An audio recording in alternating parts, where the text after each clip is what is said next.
ಶ್ರೀಗುರುಭ್ಯೋ ನಮಃ. ಹರಿ ಓಂ. ಸೃಷ್ಟಿಸ್ಥಿತ್ಯಪ್ಯಯೇಹ ನಿಯತಿದೃಶಿತಮೋ ಬಂಧಮೋಕ್ಷಾಶ್ಚ ಯಸ್ಮಾತ್ ಅಸ್ಯ ಶ್ರೀ ಬ್ರಹ್ಮರುದ್ರ ಪ್ರಭೃತಿ ಸುರನರದ್ವೀಷಶತ್ರುತ್ಮಕಸ್ಯ ವಿಷ್ಣೋರ್ವ್ಯಸ್ತಾಃ ಸಮಸ್ತಾಃ ಸಕಲಗುಣನಿಧಿಃ ಸರ್ವದೋಷವ್ಯಪೇತಃ ಪೂರ್ಣಾನಂದೋ ವ್ಯಯೋ ಯೋ ಗುರುರಪಿ ಪರಮಃ ಚಿಂತಯೇತಂ ಮಹಾಂತಂ. ಜನ್ಮಾದ್ಯಸ್ಯ ಯತೋನ್ಮಯಾದಿತರತಶ್ಚಾರ್ಥೇಷ್ವಭಿಜ್ಞಸ್ವರಾಟ್ ತೇನೇ ಬ್ರಹ್ಮಹೃದಾಯ ಆದಿಕವಯೇ ಮುಹ್ಯಂತಿ ಯಂ ಸೂರಯಃ. ತೇಜೋ ವಾರಿಮೃದಾಂ ಯಥಾ ವಿನಿಮಯೋ ಯತ್ರ ತ್ರಿಸರ್ಗೋ ಮೃಷಾ ಧಾಮ್ನಾ ಸ್ವೇನ ಸದಾ ನಿರಸ್ತಕುಹಕಂ ಸತ್ಯಂ ಪರಂ ಧೀಮಹಿ. ಬ್ರಹ್ಮಾಂತ ಗುರವಃ ಸಾಕ್ಷಾತ್ ಇಷ್ಟಂ ದೈವಂ ಶ್ರಿಯಃ ಪತಿಃ. ಆಚಾರ್ಯಾಃ ಶ್ರೀಮದಾಚಾರ್ಯಾಃ ಸಂತು ಮೇ ಜನ್ಮ ಜನ್ಮನಿ.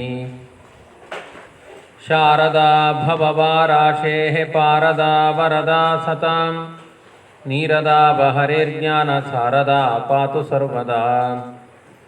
ತಪೋ ವಿದ್ಯಾ ವಿರಕ್ತ್ಯಾದಿ ಸದ್ಗುಣೌಘಾಕರಾನಹಂ ವಾದಿರಾಜಗುರೂನ್ ವಂದೇ ಹಯಗ್ರೀವಪದಾಶ್ರಯಾನ್.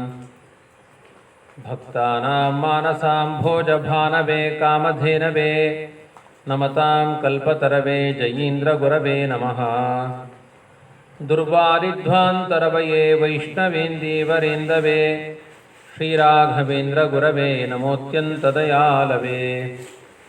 ಪೃಥ್ವೀಮಂಡಲಮಧ್ಯಸ್ಥಾಃ ಪೂರ್ಣಬೋಧಮತಾನುಗಾಃ ವೈಷ್ಣವಾಃ ವಿಷ್ಣುಹೃದಯಾಃ ತಾನ್ ನಮಸ್ಸೇ ಗುರೂನ್ ಮಮ.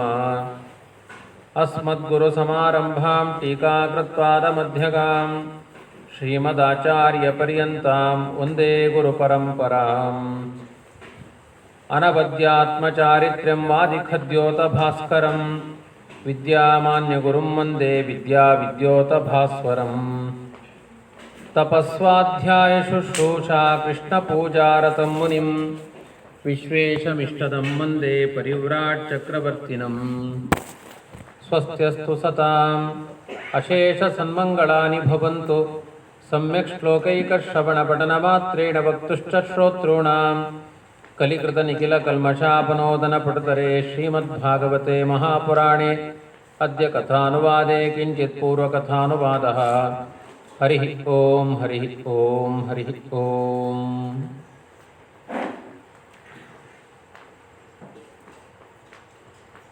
ಶುಕಮುನಿಗಳು ಪರೀಕ್ಷಿತ ರಾಜರಿಗೆ ಕೃಷ್ಣನ ಅನೇಕ ಅವತಾರದ ಮಹಿಮೆಗಳನ್ನೆಲ್ಲ ವರ್ಣನೆ ಮಾಡಿ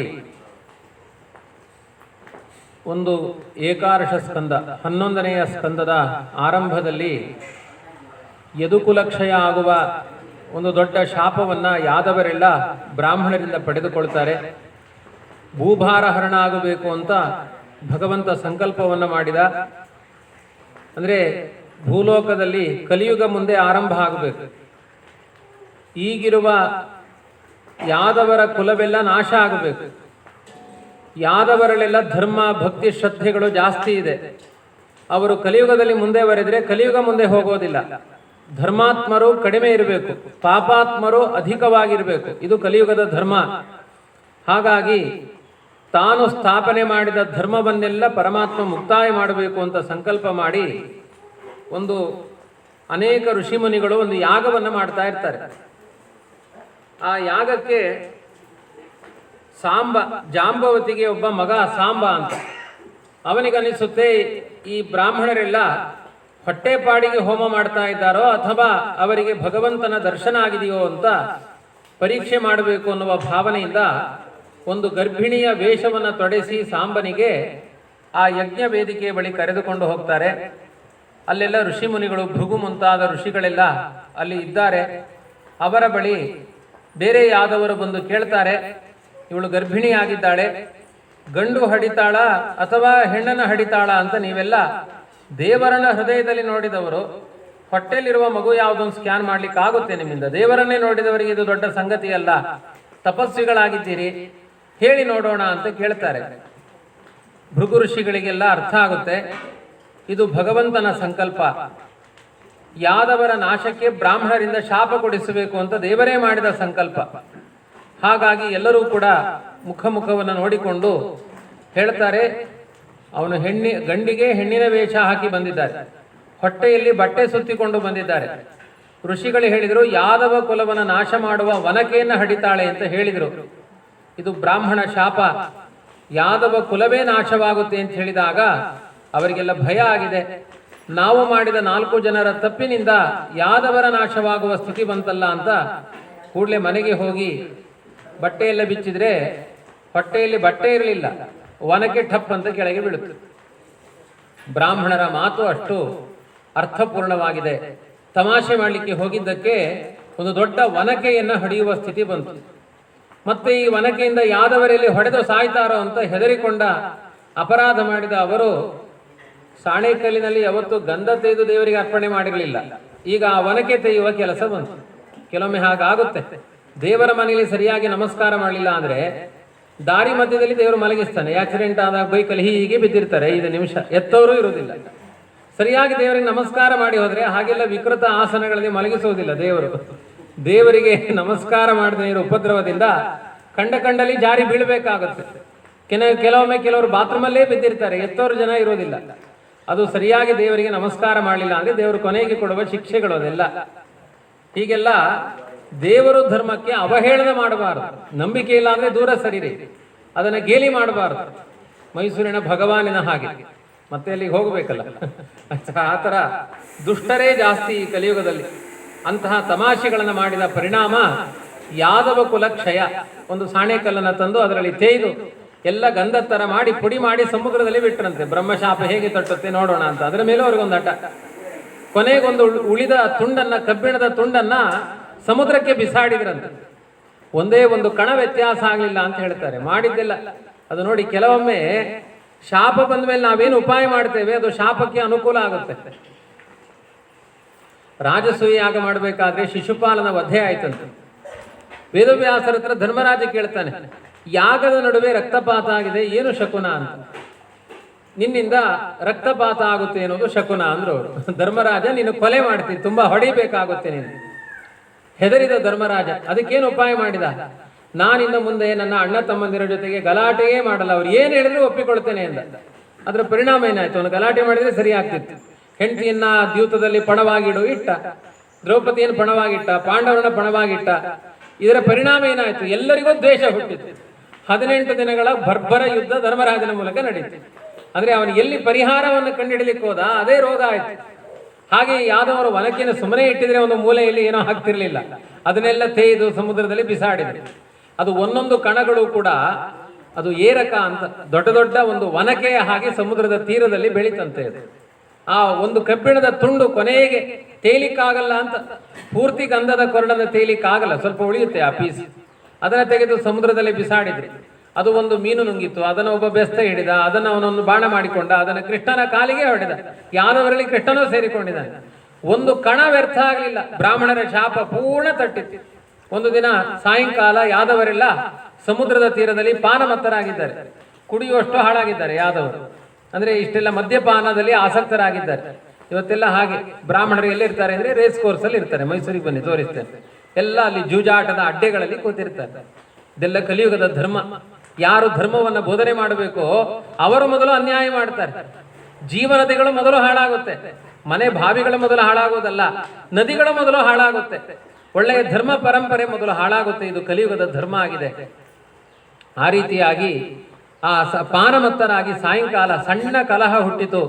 ಆ ಕಲಹದಲ್ಲಿ ಪರಸ್ಪರ ಯಾದವರು 2 ವಿಭಾಗವಾಗಿ ಹೊಡಿಲಿಕ್ಕೇನಾದ್ರೂ ಬೇಕು. ಆ ಏರಕಗಳೆಲ್ಲ ಬೆಳೆದಿತ್ತು. ಇದೇ ಬ್ರಾಹ್ಮಣರ ಶಾಪದಿಂದ ವನಕೆಗಳೆಲ್ಲ ಏರಕಗಳು ಪ್ರಭಾಸ ಕ್ಷೇತ್ರದಲ್ಲಿ ಅದನ್ನೆಲ್ಲ ಕಿತ್ತು ಒಬ್ಬೊಬ್ಬರಿಗೆ ಹೊಡೆದು ಎಲ್ಲಾ ಯಾದವರು ಕೊಂದು ಹೋದರು. ಉಳಿದ ಬಲರಾಮಕೃಷ್ಣರು ಅವರು ಕೂಡ ಈ ಬ್ರಾಹ್ಮಣರ ಶಾಪವನ್ನೇ ನೆಪ ಮಾಡಿಕೊಂಡು ಅವರು ದೇಹತ್ಯಾಗವನ್ನು ಮಾಡಿದರು. ಹೀಗೆ ಒಂದು ಬ್ರಾಹ್ಮಣ ಶಾಪ ಆರಂಭದಲ್ಲಿ ಏಕಾದಶ ಸ್ಕಂದದಲ್ಲಿ ಹೇಳ್ತಾರೆ, ಅದು ಸೂಚನೆ. ಅದು ಕೊನೆ ದಿನ ಪರೀಕ್ಷಿತ ರಾಜನಿಗೆ ಬ್ರಹ್ಮಶಾಪ ಇದೆ, ಅವನಿಗೀಗ 7ನೇ ದಿನಕ್ಕೆ ಸಾಯಿ, ಅದು ನಿನಗೆ ತಾಗೇ ತಾಗುತ್ತೆ ಅನ್ನೋದರ ಸೂಚನೆ. ಅದರ ಜೊತೆಗೆ ಯಾವತ್ತೂ ಕೂಡ ಬ್ರಾಹ್ಮಣರಿಂದ ಆಶೀರ್ವಾದವನ್ನು ಪಡೆಯಬೇಕೇ ವಿನಃ ಅವರ ಅಪಗ್ರಹಕ್ಕೆ ತುತ್ತಾಗಬಾರದು. ಒಬ್ಬ ಬ್ರಾಹ್ಮಣ ಶಪಿಸಿದ ಅಂದರೆ ಅದು ಏನಾದರೂ ಒಂದು ಕೆಟ್ಟ ಪರಿಣಾಮವನ್ನು ಮಾಡುತ್ತೆ. ಅದರಲ್ಲಿಯೂ ಗಾಯತ್ರಿ ಜಪ ಮಾಡುವವರು ಅಥವಾ ಏಕಾದಶಿಗಳನ್ನು ಮಾಡುವಂತಹ ಬ್ರಾಹ್ಮಣರ ಶಾಪಕ್ಕೆ ನಾವು ತುತ್ತಾಗಬಾರದು. ಇದು ದೇವರು ತಿಳಿಸಿಕೊಟ್ಟ ಸಂದೇಶ. ಎಲ್ಲ ಯಾದವರು ಹೊಡೆದಾಡಿ ಸತ್ತು ಹೋಗುವಂತಹ ಸ್ಥಿತಿಗೆ ಜಾಂಬುವಂತ ಹೇತುವಾದ. ಇನ್ನು ಪರಂಧಾಮನಕ್ಕೆ ಪರಮಾತ್ಮನು ತೆರಳಬೇಕು. ಅವನ ಅವತಾರ ಕಾರ್ಯ ಮುಗಿದಿದೆ. ಏನೇನು ಮಾಡಬೇಕು ಅಂತ ಸಂಕಲ್ಪ ಮಾಡಿದ್ನೋ ಅದನ್ನೆಲ್ಲ ಮಾಡಿದ್ದಾನೆ. ಸಂಕಲ್ಪ ಮಾಡಿದ್ದನ್ನು ಮಾಡದೆ ಹೋಗುವವರು ಮಾನವರು ಮಾತ್ರ. ನಾವೇನೋ ಸಂಕಲ್ಪ ಮಾಡ್ತೇವೆ, ಕೆಲವೊಮ್ಮೆ ಅಂದುಕೊಂಡಿದ್ದಕ್ಕಿಂತ ಬಹಳ ಜಾಸ್ತಿ ಆಗುತ್ತೆ, ಕೆಲವೊಮ್ಮೆ ಅಂದುಕೊಂಡಿದ್ದು ಏನೂ ನಡೆಯೋದಿಲ್ಲ. ಕೆಲವೊಮ್ಮೆ ಅಂತೂ ದೇವರ ಮನೆಯಲ್ಲಿ ಸಂಕಲ್ಪಗಳು ಹುಟ್ಟುತ್ತಾ ಇರುತ್ತೆ. ನಾನು ಆ ಒಳ್ಳೆ ಕೆಲಸ ಮಾಡಬೇಕು, ಈ ಒಳ್ಳೆ ಕೆಲಸ ಮಾಡಬೇಕು ಅಂತ.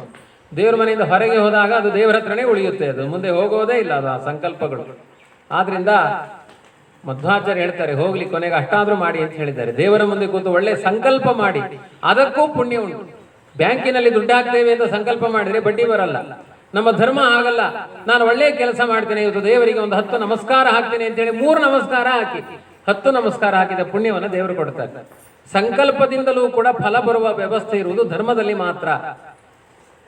ಹೀಗೆ ಆ ಪರಮಾತ್ಮ ತಾನು ಭಕ್ತರಿಗೆಲ್ಲ ಧರ್ಮದ ಬೀಜವನ್ನು ಬಿತ್ತಿ ತಾನು ಮಾಡಿದ ಸಂಕಲ್ಪವನ್ನೆಲ್ಲ ಪೂರ್ಣ ಮಾಡಿ ತಾನು ಪರಂಧಾಮಕ್ಕೆ ತೆರಳಬೇಕು.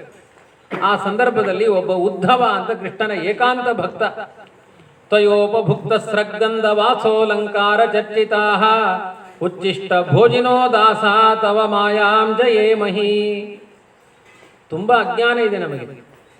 ತುಂಬಾ ಅಜ್ಞಾನ ಅಂದರೆ ದೇವರು ಧರ್ಮ ಅಂದರೆ ವಾಗತ್ತೆ. ನಮಗೆ ಅದರಲ್ಲಿ ಸರಿಯಾದ ಆಸಕ್ತಿ ಹುಟ್ಟಲ್ಲ. ಚೂಟ್ಕೊಂಡು ಜಪ ಮಾಡಬೇಕು. ಗಾಯತ್ರಿ ಜಪ ಮಾಡ್ಬೇಕಾದ್ರೆ ಆದ ಬಾಯಿ ತೆಗಿತಾರೆ. ಅದೇ ಒಳ್ಳೆ ಧಾರಾವಾಹಿ ಪಿಕ್ಚರ್ ನೋಡ್ಬೇಕಾದ್ರೆ ಯಾರೋ ಆಕಳಿಸಲ್ಲ. ವಾಟ್ಸ್ಆ್ಯಪ್ ನೋಡ್ಬೇಕಾದ್ರೆ ಆಕಳಿಕೆ ಅಲ್ಲ. ದೇವರ ಪೂಜೆ ಮಾಡಬೇಕಾದ್ರೆ, ಗಾಯತ್ರಿ ಜಪ ಮಾಡಬೇಕಾದ್ರೆ ಆಕಳಿಸುವುದು.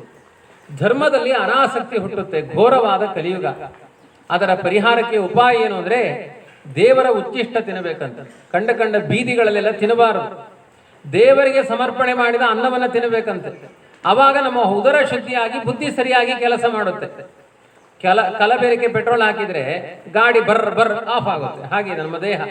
ಇದಕ್ಕೆ ಒಳ್ಳೆ ಕಲಬೆರಕೆ ಇಲ್ಲದೆ ಇರುವ ಪ್ರಾಣದೇವರಿಗೆ ಭಗವಂತನಿಗೆ ಅರ್ಪಣೆ ಮಾಡಿದ ಆಹಾರಗಳನ್ನು ಮಾತ್ರ ದೇಹಕ್ಕೆ ಹಾಕಬೇಕು. ದೇವರಿಗೆ ಅನರ್ಪಿತವಾದದ್ದನ್ನ ಏನನ್ನೂ ತೆಗೆದುಕೊಳ್ಳಬಾರದು. ನೀವು ದಿನಕ್ಕೆ ಒಂದು 10 ಲೀಟರ್ ನೀರು ಕುಡಿತೀರಿ ಅಂದರೆ, ಕುಡಿಯೋದಿಲ್ಲ, ಅದು ಹಸುಗಳು ಕುಡಿಯೋದು. ನೀವೊಂದು 5 ಲೀಟರ್ ನೀರು ಕುಡಿತೀರಿ ಅಂತ ಆದರೆ ಆ ಅಷ್ಟೂ ನೀರನ್ನ ದೇವರ ಮುಂದೆ ಇಟ್ಟು ಸಮರ್ಪಣೆ ಮಾಡಿ ಆ ನೀರನ್ನು ಕುಡಿಬೇಕು. ಹೇಗೆಗೋ ನೀರೆಲ್ಲ ಕುಡಿಬಾರದು. ಈ ರೀತಿ ನಮ್ಮ ಆಹಾರದಿಂದ ನಮ್ಮ ಬುದ್ಧಿ ಹಾಳಾಗುತ್ತೆ. ಉದ್ಧವ ಇದನ್ನು ಕಂಡುಕೊಂಡು ದೇವರ ಉಟ್ಟ ವಸ್ತ್ರಗಳನ್ನು ತಾನು ಶೇಷ ವಸ್ತ್ರಗಳನ್ನು ಉಟ್ಟುಕೊಳ್ತಾ ಇದ್ದ. ದೇವರ ಹಾಕಿಕೊಂಡ ಪುಷ್ಪದ ಮಾಲೆಗಳನ್ನು ತಾನು ಮುಡಿದುಕೊಳ್ತಾ ಇದ್ದ. ದೇವರ ತಿಂದ ಉಚ್ಚಿಷ್ಟವನ್ನು ತಾನು ತಿಂತಾ ಇದ್ದ. ಕೃಷ್ಣನ ಏಕಾಂತ ಭಕ್ತ ಉದ್ಧವ. ಕೃಷ್ಣ ಇನ್ನ ಯಾದವರ ಶಾಪದ ಜೊತೆಗೆ ತನ್ನ ಅವತಾರ ಕಾರ್ಯವನ್ನು ಮುಗಿಸ್ತಾನೆ, ಪರಂಧಾಮಕ್ಕೆ ಹೋಗ್ತಾನೆ ಅಂತ ಗೊತ್ತಾದಾಗ ಆ ಯಾದವರ ಶಾಪದಿಂದ ಕೃಷ್ಣ ತಾನು ಹೊರಡುವ ಮುನ್ನ ಅವನ ಜೊತೆಗೆ ತಾನು ಹೋಗಬೇಕು ಅಂತ ಸಂಕಲ್ಪ ಮಾಡಿ ಉದ್ಧವ ಹೋಗಿ ಕೃಷ್ಣನ ಬಳಿ ಕೇಳ್ತಾನೆ, ನನ್ನನ್ನು ಕರ್ಕೊಂಡು ಹೋಗು, ನನಗೆ ಈ ಸಂಸಾರ ಬೇಡ ಅಂತ ಪ್ರಾರ್ಥನೆ ಮಾಡ್ತಾನೆ. ಸಂಸಾರದ ಸುಖಗಳು ಏನಿದೆ ಅದು ಒಂದು ರೀತಿಯಲ್ಲಿ ತಾತ್ಕಾಲಿಕ ಸುಖಗಳ ಹಾಗೆ ಕಾಣುತ್ತೆ. ಡ್ರೈನೇಜ್ ವಾಟರ್ ಮೇಲೆ ಬಿಳಿ ಬಟ್ಟೆ ಮುಚ್ಚಿದ ಹಾಗೆ ನಮ್ಮ ದೇಹ ಇದೆ. ಸ್ವಲ್ಪ ಕೆದಕಿದ್ರೆ ಕೆಟ್ಟ ವಾಸನೆ ಬರುತ್ತೆ ಈ ದೇಹದಲ್ಲಿ. ಚರ್ಮದ ಮುಚ್ಚಲವನ್ನು ಮುಚ್ಚಿ ದೇವರು ಕಶ್ಮಲವನ್ನು ತಡೆದಿಟ್ಟಿದ್ದಾನೆ. ಸಂಸಾರವೂ ಹಾಗೆ. ಮೇಲ್ ನೋಡ್ಲಿಕ್ಕೆ ತುಂಬಾ ಚೆನ್ನಾಗಿದೆ, ಒಳಗಡೆ ಸಂಸಾರದ ಒಳಗಡೆ ಹೊಕ್ಕಿದ್ರೆ ಎಲ್ಲಾರ ಮನೆಯಲ್ಲಿ ಎಲ್ಲಾರ ಮನೆ ದೋಸೆಯೂ ತೂತು ಅಂತ. ಇದು ಎಷ್ಟು ತೂತು? ದೋಸೆ ಪೂರ ತೂತೆ.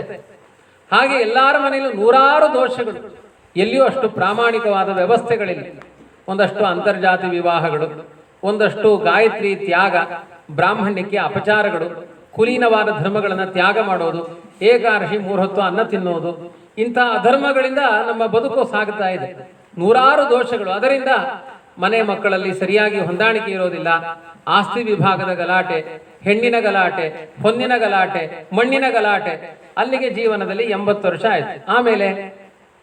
ಆಮೇಲೆ ಏನಿಲ್ಲ, ಮತ್ತೆ ಅದನ್ನೆಲ್ಲ ನೆನಪು ಮಾಡಿಕೊಂಡು ಅದರ ಬಗ್ಗೆಯೇ ಯೋಚನೆ ಮಾಡ್ತಾ ಪ್ರಾಣ ಬಿಟ್ರೆ ಮುಗಿತು. ಅಲ್ಲಿ ನರಿನಾಯಿಗಳು ತಿನ್ನುತ್ತೆ, ಅಥವಾ ಸುಟ್ರೆ ಬೂದಿ ಆಗುತ್ತೆ, ಬಿಟ್ರೆ ಇರುವೆಗೆ ಎಲ್ಲ ತಿಂದುಕೊಳ್ಳುತ್ತೆ ಈ ದೇಹ. ಏನು ಈ ಜೀವನದ ಸಾರ್ಥಕತೆ? ಇದು ಬೇಡ ನನಗೆ ಈ ಸಂಸಾರ. ಇದೆಲ್ಲ ಉದ್ಧವನ ಭಾವ. ಕೃಷ್ಣನ ಮುಂದೆ ಒಪ್ಪಿಸಿಕೊಂಡು ಕೇಳ್ತಾನೆ, ನನಗೆ ಕರ್ಕೊಂಡು ಹೋಗ್ಬೇಕು, ನೀನು ಮೋಕ್ಷಕ್ಕೆ ನನ್ನನ್ನು ಕರ್ಕೊಂಡು ಹೋಗಬೇಕು. ಕೃಷ್ಣನಿಗೆ ಅನಿಸುತ್ತೆ ಉದ್ಧವನಂತಹ ಭಕ್ತರು ಮುಂದೆ ಕಲಿಯುಗದಲ್ಲಿ ಯಾರಾದರೂ ಬಂದರೆ ಅವರಿಗೂ ದೇವರು ಧರ್ಮ ಬೇಕು ಅನ್ನುವ ಆಸೆ ಹುಟ್ಟಿದರೆ ಅದಕ್ಕೊಂದು ಉಪಾಯ ಬೇಕು ಅಂತ ಕೃಷ್ಣ ವಿಸ್ತಾರವಾಗಿ ಉದ್ಧವನಿಗೆ ಒಂದು ಗೀತೆಯನ್ನು ಉಪದೇಶ ಮಾಡ್ತಾನೆ. ಅದನ್ನು ಉದ್ಧವ ಗೀತೆ ಅಂತ ಕರೆದಿದ್ದಾರೆ. ಆರಂಭದಲ್ಲಿ ಒಂದು ಜಾಯಂತಿ ಉಪಾಖ್ಯಾನ ಅಂತ, ತುಂಬ ಏಕಾದಶ ಸ್ಕಂದ ಕೇಳಲಿಕ್ಕೆ ತುಂಬ ದೊಡ್ಡ ಏಕಾಗ್ರತೆ ಬೇಕು ಅಂತ ಹೇಳಿದ್ದಾರೆ. 12 ಸ್ಕಂದಗಳ ಮಕರಂದ ಏಕಾದಶ ಸ್ಕಂದ ಅದರ ಸಾರ. ಹಾಗಾಗಿ ಅದಕ್ಕೆ ತುಂಬ ದೊಡ್ಡ ಏಕಾಗ್ರತೆ ಬೇಕು. ಜಾಯಂತಿ ಉಪಾಖ್ಯಾನ ಅಂತ ಒಬ್ಬ ನಿಮಿಚಕ್ರವರ್ತಿ ಯಾಗ ಮಾಡಬೇಕಾದ್ರೆ ಪ್ರಾಮಾಣಿಕವಾದ ಅವನ ಯಜ್ಞಕ್ಕೆ ಪ್ರಸನ್ನರಾಗಿ 9 ಜನ ಋಷಿಗಳು ಬರ್ತಾರೆ. ಅವರು ಸಾಮಾನ್ಯರಲ್ಲ. ಋಷಭನ 9 ಜನ ಮಕ್ಕಳು ಸನ್ಯಾಸಿಗಳು. ಸನ್ಯಾಸಿಗಳು ಅಂದ್ರೆ ಏನು? ಶಮಿಣಾಹ ವಾತರಶನಾಹ ಅಂತ. ಮೈ ಮೇಲೆ ಒಂದೇ ಒಂದು ಬಟ್ಟೆ ಇಲ್ಲಂತೆ. ಅವ್ರ ಹೊಟ್ಟೆ ತೆಳ್ಳಗಿತ್ತಂತೆ. ಆ ಗಾಳಿ ಬೀಸಿದಾಗ ಅದೇ ಬಟ್ಟೆ ಹಾಗೆ ಕಾಣಿಸ್ತಾ ಇತ್ತಂತೆ. ಬಟ್ಟೆ ಯಾವುದು? ಸೊಂಟದಲ್ಲಿ ಕಟ್ಟಿರುವ ಹಗ್ಗ ಯಾವುದು ಅಂದ್ರೆ ಗಾಳಿಯ ಹಗ್ಗ. ಅಷ್ಟು ತೆಳುವಾದ ಹೊಟ್ಟೆ. ಅಂತಹ ಒಂದು ತಪಸ್ವಿಗಳಾದ 9 ಜನ ಜ್ಞಾನಿಗಳು. ಕವಿರ ಹರಿರ ಅಂತರಿಕ್ಷ ಪ್ರಬುದ್ಧ ಪಿಪ್ಪಲಾಯನಃ ಆವಿರ್ಹೋತ್ರೋತ ದ್ರುಮಿಲಃ ಚಮಸಃ ಕರಭಾಜನಃ ಅಂತ 9 ಜನ ಜ್ಞಾನಿಗಳು ಆ ನಿಮಿಚಕ್ರವರ್ತಿಯ ಯಾಗಕ್ಕೆ ಬಂದರು. ಯಾಗದ ಕೊನೆಯಲ್ಲಿ ಒಂದು ಜ್ಞಾನ ಕಾರ್ಯ, ಭಗವಂತನ ವಿಚಾರಗಳನ್ನು ನಿಮಿಚಕ್ರವರ್ತಿಗೆ ಬೋಧನೆ ಮಾಡ್ತಾ ಇದ್ದಾರೆ. ಅದರಲ್ಲಿ ಮೊದಲನೆಯ ಜ್ಞಾನಿಗಳಾದ ಕವಿಗಳೇ ಹೇಳ್ತಾರೆ, ನಮ್ಮ ಜೀವನದಲ್ಲಿ ಏನೆಲ್ಲ ಕಷ್ಟಗಳು ಬಂದರೂ ದೇವರಲ್ಲಿ ಶರಣಾಗತರಾಗಬೇಕು. ಯಾನಾಸ್ಥಾಯ ನರೋರಾಜನ್ ನ ಪ್ರಮಾದ್ಯೇತ ಕರಿಹಿಚಿತ್ ಧಾವನ್ ಉನ್ಮೀಲ್ಯವಾನೇತ್ರೆ ನಸ್ಕಲೇನ್ ನಪತೇದಿಹ. ಒಂದು ದೃಷ್ಟಾಂತವನ್ನು ಕೊಡ್ತಾರೆ. ಮರಳುಗಾಡಿಗೆ ಹೋಗಿ, ಒಂದು ಮರಳಿರುವಂತಹ ಒಂದು ಜಾಗ, ಸಮುದ್ರದ ತೀರಕ್ಕೆ ಹೋಗಿ ಕಣ್ಣಿಗೆ ಒಂದು ಬಟ್ಟೆ ಕಟ್ಟಿಕೊಂಡು ಮಕ್ಕಳು ಆಟ ಆಡ್ತಾರೆ. ಅವ್ರ ಮೇಲೆ ಹಾರಲಿ, ಕೆಳಗೆ ಹಾರಲಿ, ಉದ್ದ ಹೋಗಲಿ, ಅಡ್ಡ ಬೀಳಲಿ, ಅವರಿಗೆ ಕೈಕಾಲಿಗೆ ಏನು ಫ್ರ್ಯಾಕ್ಚರ್ ಆಗಲ್ಲ. ಯಾಕೆಂದ್ರೆ ಎಲ್ಲ ಕಡೆ ಮರಳಿದೆ. ಮರಳಿನ ಜಾಗದಲ್ಲಿ ಕೈಕಾಲು ಮುರುಕೊಳ್ಳುವ ಅಪಾಯ ಇಲ್ಲ. ಗಟ್ಟಿಯಾದ ನೆಲದ ಮೇಲೆ ಕೈಕಾಲು ಮುರಿಯುತ್ತೆ, ಮರಳಿನ ಮೇಲೆ ಕೈಕಾಲು ಮುರಿಯಲ್ಲ. ಕಣ್ಣಿಗೆ ಪಟ್ಟಿ ಕಟ್ಟಿಕೊಂಡು ಹೇಗೆ ಅವರು ಲಗಾಟ್ ಹೊಡೆದ್ರು ಕೂಡ ಅವ್ರಿಗೇನು ಕೈಕಾಲು ಮುರಿಯೋದಿಲ್ಲ. ಯಾಕೆಂದ್ರೆ ಅಲ್ಲೆಲ್ಲ ಮರಳಿದೆ. ಹಾಗೆ ಪರಮಾತ್ಮನ ಪಾದಾರವಿಂದ ಒಂದು ಮರಳುಗಾಡಿದ್ದ ಹಾಗೆ. ಅಂದ್ರೆ ಏನು? ಅಪಾಯ ಇಲ್ಲದ ಜಾಗ, ಅಪಾಯ ಇಲ್ಲದ ಉಪಾಯ ಯಾವುದು ಅಂದ್ರೆ ಪರಮಾತ್ಮನ ಪಾದ. ನೀವು ಯಾರ ಪಾದ ಹಿಡ್ಕೊಂಡ್ರು ಇವತ್ತಲ್ಲ ನಾಳೆ ಕೈ ಕೊಡ್ತಾರೆ. ಅವರು ಹಿಂದೆ ಮಾಡಿದ ಉಪಕಾರ ಸ್ಮರಣೆ ಮಾಡಬೇಕು ವಿನಃ ಮುಂದೆ ಅವರು ಉಪಕಾರ ಮಾಡ್ತಾರೆ ಅಂತ ಗ್ಯಾರಂಟಿ ಇಲ್ಲ. ಕೆಲವೊಮ್ಮೆ ಮಗನಿಗೆ ಅಪ್ಪ ಶತ್ರು ಆಗ್ತಾನೆ, ಅಪ್ಪನಿಗೆ ಮಗ ಶತ್ರು ಆಗ್ತಾನೆ. ಕೇಳಲಿಲ್ವ ಕಥೆ ಎಲ್ಲ ಮೊನ್ನೆ? ಅಪ್ಪ ಮಕ್ಕಳು ಎಷ್ಟು ಜೋರಾಗಿ ಗಲಾಟೆ ಮಾಡಿ ಕೊನೆಗೆ ನರಸಿಂಹಾವತಾರ ಆಗಬೇಕಾಯ್ತು. ಹಿರಣ್ಯಕಶಿಪು ಪ್ರಹ್ಲಾದ ಹೊಡ್ಕೊಂಡದ್ದೇ ಹೊಡ್ಕೊಂಡಿದ್ದೆ. ಏನೂ ಆಗ್ಬೋದು ಈ ಜಗತ್ತಿನಲ್ಲಿ. ಅಪ್ಪ ಅಮ್ಮ ಹೊಡ್ಕೊಳ್ತಾರೆ, ಡೈವರ್ಸ್ ಆಗುತ್ತೆ. ಅದೇ ಆದಾಗ ಇನ್ನು ಮಕ್ಕಳು ಕೇಳಬೇಕಾ? ಆ ಮಕ್ಕಳು ಹಾಗೇ ಇರ್ತಾರೆ. ಅಪ್ಪನನ್ನೇ ಕೊಲೆ ಮಾಡುವ ಮಕ್ಕಳಿದ್ದಾರೆ, ಮಕ್ಕಳನ್ನ ಕೊಲೆ ಮಾಡುವ ಅಪ್ಪಂದಿರಿದ್ದಾರೆ. ಜೀವನದಲ್ಲಿ ಎಂಥ ಕಷ್ಟಗಳು ಬರ್ಬೋದು, ಏನು ನಿಯಮ ಇಲ್ಲ. ಆದ್ರಿಂದ ಯಾರ ಪಾದ ನಂಬಿದ್ರೂ ಅನರ್ಥಗಳಿದ್ದಾವೆ. ಅನರ್ಥಗಳಿಲ್ಲದೆ ಇರುವ ಪಾದ ಯಾವುದು ಅಂದ್ರೆ ಶ್ರೀಪಾದ ಮಾತ್ರ, ಭಗವಂತನ ಪಾದ. ಅದು ಮರಳುಗಾಡಿದ್ದ ಹಾಗೆ. ನೀವು ಹೇಗೆ ಸಂಚಾರ ಮಾಡಿದ್ರೂ ಅಲ್ಲಿ ಉಪದ್ರವಗಳಿಲ್ಲ, ಉಪಕಾರಗಳು ಮಾತ್ರ. ಭಕ್ತರ ಪಾಲಿಗೆ ಕಷ್ಟವೇ ಕೊಡದೆ ಸುಖವನ್ನು ಕೊಡುವಂತಹ ನಿಧಿ ಅದು ಪರಮಾತ್ಮನಾಗಿದ್ದಾನೆ. ಅವನು ಯಾವತ್ತೂ ಕಷ್ಟ ಕೊಡಲ್ಲ. ಕೆಲವರು ಹೇಳುವುದುಂಟು, ಇಲ್ಲ ದೇವರು ನಮಗೆ ಕಷ್ಟ ಕೊಡ್ತಾನೆ. ಅದು ದೇವರ ಕಷ್ಟ ಕೊಟ್ಟಿದ್ದಲ್ಲ, ನಿಮ್ಮ ಕರ್ಮದಿಂದ ನೀವು ಕಷ್ಟ ಅನುಭವಿಸಿದ್ದೀರಿ. ವಾಸ್ತವಿಕವಾಗಿ ಇನ್ನೂ ನಿಮ್ಮ ಕಷ್ಟ ಜಾಸ್ತಿ ಇರುತ್ತೆ. ಗೋವಿಂದ ನಾರಾಯಣ ಅಂತ ಹೇಳಿದಾಗ ಆ ಕಷ್ಟ ಪರಿಹಾರ ಆಗುತ್ತೆ. 10 ಅನುಭವಿಸಬೇಕಾದ ಕಷ್ಟ 1ರಿಂದ ಪರಿಹಾರ ಆಗುತ್ತೆ ದೇವರನ್ನ ನಂಬಿದ್ರಿಂದ. ಕೆಲವರಿಗೆ ಅದು ಗೊತ್ತಾಗೋದಿಲ್ಲ. ಆದ್ರಿಂದ ದಾಸರ ಮಾತಿದೆ, ನಂಬಿ ಕೆಟ್ಟವರಿಲ್ಲವೋ ರಂಗಯ್ಯನ, ನಂಬದೆ ಕೆಟ್ಟರೆ ಕೆಡಲಿ. ದೇವರ ನಂಬಿ ಹಾಳಾದವರು ಜಗತ್ತಿನಲ್ಲಿ ಯಾರೂ ಇಲ್ಲ. ಮೊನ್ನೆ ಒಂದು ಪತ್ರಿಕೆಯಲ್ಲಿ ಬಂದ ಲೇಖನ ತುಂಬಾ ಚೆನ್ನಾಗಿದೆ. ಈ ಇಂಡಿಗೋ ವಿಮಾನದಲ್ಲಿ ಬಾಂಬೆಯಿಂದ ಬೆಂಗಳೂರಿಗೆ ಬರ್ತಾ ಇಲ್ಲಂತ. ತುಂಬಾ ಜನ ಬರ್ತಾ ಇದ್ದಾರೆ. ಇದ್ದಕ್ಕಿದ್ದಾಗಿ 150 ಮೀಟರ್ ಇಂಡಿಗೋ, ಸ್ವಲ್ಪ ಅದು ಡೇಂಜರೇ, ನಮಗೊಂದ್ಸಲಿ ಹಾಗಾಗಿತ್ತು. ಒಂದ್ಸಲಿ ನಾನು ಕಿರಿಚಿದ್ದೆ. 150 ಮೀಟರ್ ಧಸಕ್ಕ ಕೆಳಗಿಳಿತು ಇಂಡಿಗೋ ವಿಮಾನ. ಅಲ್ಲಿದ್ದವರೆಲ್ಲ ಬೊಬ್ಬೆ ಹೊಡೆದ್ರು. 2ನೇ ಬಾರಿ ಮತ್ತೆ ಹಾಗಾಯ್ತು. ಅಲ್ಲಿರುವ ಗಗನ ಸಖಿಯರು ಎಲ್ಲರೂ ಬೊಬ್ಬೆ ಹೊಡೆದ್ರು, ಸಾಯ್ತೇವೆ ಅಂತ. ಒಂದು 80 ವರ್ಷದ ಮುದುಕಿ, ಅವಳ ಜೀವನ ಎಲ್ಲ ಮುಗಿದಿದೆ. ಸುಮ್ಮನೆ ಮೊಮ್ಮಕ್ಕಳನ್ನ ನೋಡ್ಲಿಕ್ಕೆ ಬೆಂಗಳೂರಿಗೆ ಹೋಗ್ತಾ ಇದ್ದಾಳೆ. ಅವಳು ಕಿರಿಚಿಕೊಳ್ಳಂತೆ ಜೋರಾಗಿ, ಸತ್ತೇ ನಾನು ಒಂದು ಕಿರಿಚಿಕೊಳ್ಳಂತೆ. ಅವಳು ಪಕ್ಕದಲ್ಲಿ ಒಬ್ಬಳು ಹುಡುಗಿ ಕೂತಿದ್ದಾಳೆ, 18 ವರ್ಷದ ಹುಡುಗಿ, ಕಾದಂಬರಿ ಓದ್ತಾ ಕೂತಿದ್ದಾಳೆ. ಇವಳಿಗೆ ಆಶ್ಚರ್ಯ, ಇವಳಿಗೇನು ಫೀಲಿಂಗ್ ಇಲ್ವಾ, ಮಂಡೆ ಸಮ ಇಲ್ವಾ? ಅವಳು ಆರಾಮಾಗಿ ಕಾದಂಬರಿ ಪೇಜ್ ತಿರುಗಿಸ್ತಾ ಇದ್ದಾಳೆ. 2 ಸಲ ಮೇಲೆ ಕೆಳಗೆ ಆಗಿದೆ, ಅವಳು ಆರಾಮಾಗಿ ಕೂತಿದ್ದಾಳೆ. ಪಕ್ಕದವಳಿಗೆ ಆಶ್ಚರ್ಯ, ನಾನು ಮುದುಕಿಯಾಗಿ ಮೊಮ್ಮಕ್ಕಳಾಗಿ ಹೋಗ್ಲಿಕ್ಕೆ ರೆಡಿಯಾಗಿದ್ದೇನೆ, ನನಗೆ ಮೃತ್ಯು ಭಯ ಇದೆ. ಅವಳಿನ್ನೂ 18 ವರ್ಷದ ಪ್ರಾಯದ ಹುಡುಗಿ, ಜೀವನದ ಎಷ್ಟೆಲ್ಲ ಸುಖ ದುಃಖಗಳನ್ನು ನೋಡ್ಲಿಕ್ಕಿದೆ, ಟೆನ್ಷನ್ನೇ ಇಲ್ಲದೆ ಆರಾಮ ಕಾದಂಬರಿ ಪೇಟ್ ತಿರುಗಿಸ್ತಾ ಇದ್ದಾಳಲ್ಲ, ಮಂಡೆ ಆಫ್ ಆಗಿರ್ಬೇಕು, ಅಥವಾ ಏನೋ ಒಂದು ವಿಶೇಷ ಅವಳ ಭಾವನೆಗಳಿರಬೇಕು. ಏನು ಅಂತ ಕೇಳಲಿಕ್ಕೆ ಅವಳಿಗೆ ಪುರುಸೊತ್ತಿಲ್ಲ, ಉಸಿರುಗಟ್ಟಿದೆ ಅವಳಿಗೆ. ಆ ವಿಮಾನ ಇಳಿಯೋ ತನಕ ಮಾತಾಡಲಿಲ್ಲ, ಅದು ಇಳಿಯುತ್ತೋ ಇಲ್ವೋ ಗ್ಯಾರಂಟಿ ಇಲ್ಲ. ಆ ವಿಮಾನ ಲ್ಯಾಂಡ್ ಆದ ಕೂಡಲೇ ಆ ಮುದುಕಿ ಆ ಹುಡುಗಿ ಹತ್ರ ಕೇಳಿದ್ಲಂತ, ನಾನು ಸಾಯ್ಲಿಕ್ಕಾಗಿದ್ದೇನೆ, ವಿಮಾನ ಕೆಳಗೆ ಬೀಳುತ್ತೆ, ನಾನು ಪ್ರಾಣ ಹೋಗುತ್ತೆ ಅಂದರೆ ನನಗೆ ದುಃಖ ತಡಿಲಿಕ್ಕೆ ಆಗಲಿಲ್ಲ. 5 ನಿಮಿಷದ ಜೀವನ ಉಂಟಾ ಇಲ್ವ ನಂದು ಇನ್ನು ಮುಂದೆ, ಆದರೂ ನನಗೆ ಆ ದುಃಖ ತಡಿಲಿಕ್ಕೆ ಆಗಲಿಲ್ಲ. 18 ವರ್ಷದ ತರುಣಿ ಆರಾಮ ಕಾದಂಬರಿ ಪೇಟ್ ತಿರುಗಿಸ್ತಾ ಇದೆಯಲ್ಲ, ಹೇಗೆ? ಅದಕ್ಕೆ ಅವಳು ಹೇಳಿದಂತೆ, ನಾನು ನನ್ನ ಪ್ರಾಣ ಹೋಗುತ್ತೆ ಅಂತ ದುಃಖ ಪಡಬೇಕು. ನನಗೆ ಆ ದುಃಖ ಆಗಲಿಲ್ಲ. ಯಾಕೆಂದ್ರೆ ನನ್ನ ಪ್ರಾಣವನ್ನು ನಾನು ಎಷ್ಟು ಪ್ರೀತಿಸ್ತೇನೋ, ನನ್ನ ಪ್ರಾಣಕ್ಕಿಂತ ಜಾಸ್ತಿ ನನ್ನನ್ನು ಪ್ರೀತಿಸೋನು ಈ ಫ್ಲೈಟಲ್ಲಿ ಇದ್ದಾನೆ, ಹಾಗಾಗಿ ನನಗೆ ಭಯ ಆಗಲಿಲ್ಲ. ಯಾರು? ಆ ಪೈಲಟ್, ನಮ್ಮ ಅಪ್ಪ ಅಂತ ಹೇಳಿದ್ಲಂತವಳು. ಅವನು ನನ್ನ ಮಗಳಿದ್ದಾಳೆ ಈ ವಿಮಾನದಲ್ಲಿ ಅಂತ ಗೊತ್ತಿರೋದ್ರಿಂದ ಹೇಗಾದ್ರೂ ಮಾಡಿ ವಿಮಾನವನ್ನು ಸರಿಯಾಗಿ ಲ್ಯಾಂಡ್ ಮಾಡ್ತಾನೆ ಎಂದು ವಿಶ್ವಾಸ ಇತ್ತು ನನಗೆ. ನಮ್ಮ ಅಪ್ಪನೇ ಪೈಲಟ್ ಆಗಿರೋದ್ರಿಂದ ನಮ್ಮ ಅಪ್ಪನ ಮೇಲೆ ವಿಶ್ವಾಸ. ಕೆಲವರಿಗೆ ಕಾರಲ್ಲಿ ಕೂತ್ಕೊಳ್ಳಿಕ್ಕೆ ಭಯ, ಮಕ್ಕಳಿಗೆ ಭಯ ಇಲ್ಲ, ಯಾಕೆಂದ್ರೆ ಅಪ್ಪ ಓಡಿಸ್ಕೊಂಡು ಹೋಗ್ತಾರೆ ಅಂತ ಅವರಿಗೊಂದು ವಿಶ್ವಾಸ. ಮತ್ತೆಲ್ಲಾದ್ರೂ ಗೊತ್ತಿದ್ರೆ ಅವುಗಳಿಗೆ ಭಯ ಆಗ್ಬೋದು. ಆದ್ರೆ ಆ ಅಪ್ಪನ ಮೇಲೆ ವಿಶ್ವಾಸದಿಂದ ನನಗೆ ಭಯ ಆಗಲಿಲ್ಲ. ಕೊನೆಗೆ ಅವಳು ಒಂದು ಲೇಖನದಲ್ಲಿ ಬರ್ಕೊಳ್ತಾಳೆ ಅದನ್ನೇ, ಅಲ್ಲ, ಒಬ್ಬ ಸಾಮಾನ್ಯ ಅಪ್ಪ, ಅವಳಲ್ಲಿ ಇದ್ದ ನಂಬಿಕೆ ಆ ಮಗಳಿಗೆ ಎಷ್ಟು. ವಿಮಾನ ಮೇಲೆ ಕೆಳಗೆ ಆದ್ರೂ ಅವಳಲ್ಲಿ ಮನಸ್ಸಿನಲ್ಲಿ ವಿಕಾರ ಆಗಲಿಲ್ಲ. ನಮ್ಮ ಸಂಸಾರದಲ್ಲಿ ಚೂರು ಆಚೆ ಈಚೆ ಆದ್ರೂ ಕೂಡ ಸಿಕ್ಕಾಪಟ್ಟೆ ವಿಕಾರ ಜಾಸ್ತಿ ಆಗುತ್ತೆ. ನಮ್ಮ ಸಂಸಾರವನ್ನು ಕರ್ಕೊಂಡು ಹೋಗುವ ಪೈಲಟ್ ಆ ದೇವರು ಅಂತ ನಂಬಿ ನಿಮ್ಗೆ ಯಾವ ಕಷ್ಟಗಳು ಬರಲ್ಲ. ನಮಗೆ ಆ ವಿಶ್ವಾಸ ಇಲ್ಲ, ದೇವರಲ್ಲಿ ತುಂಬಾ ವಿಶ್ವಾಸ ಇಲ್ಲ. ಕೇಳಿ, ಖಾಲಿ ಪೇಪರನ್ನು ಕೊಟ್ಟು ಯಾರಿಗಾದ್ರೂ ಪತ್ರದಲ್ಲಿ ಬರೀದೆ ನಿಮಗೆ ಇಷ್ಟವಾದದ್ದೇನು ಅಂತ ಬರೀಲಿಕ್ಕೆ ಕೇಳಿ. ನಾವು ಬರೆಯೋದು ಕುಂಬುಡಂತ ಕೊದ್ದೇಲೆ ಅಥವಾ ಸೋಂಪಾಪುಡಿ, ಎಂಕ ಮಂಡಿಗೆ ಬಂಡ ಮಸ್ತ್ ಇಷ್ಟ, ಅಥವಾ ಸೀರೆ ಪಂಚೆ ಎಲ್ಲ ಇದೆ. ಎಲ್ಲಿಯಾದ್ರೂ ಮಧ್ಯದಲ್ಲಿ ನನಗೆ ಕೃಷ್ಣನ ನಾಮ ಅಂದ್ರೆ ತುಂಬಾ ಇಷ್ಟ ಅಂತ ಯಾರಾದ್ರೂ ಬರೀತಾರ ಕಲಿಯುಗದಲ್ಲಿ? ನಿನಗೆ ಯಾವ್ದು ಇಷ್ಟ ಅಂತ ಕೇಳಿದ್ರೆ ನಮ್ಮ ಮಂಡೆ ಕೆಲಸ ಮಾಡೋದು ಎಲ್ಲೋ ದೇವರ ಬಗ್ಗೆ ಇಲ್ಲ.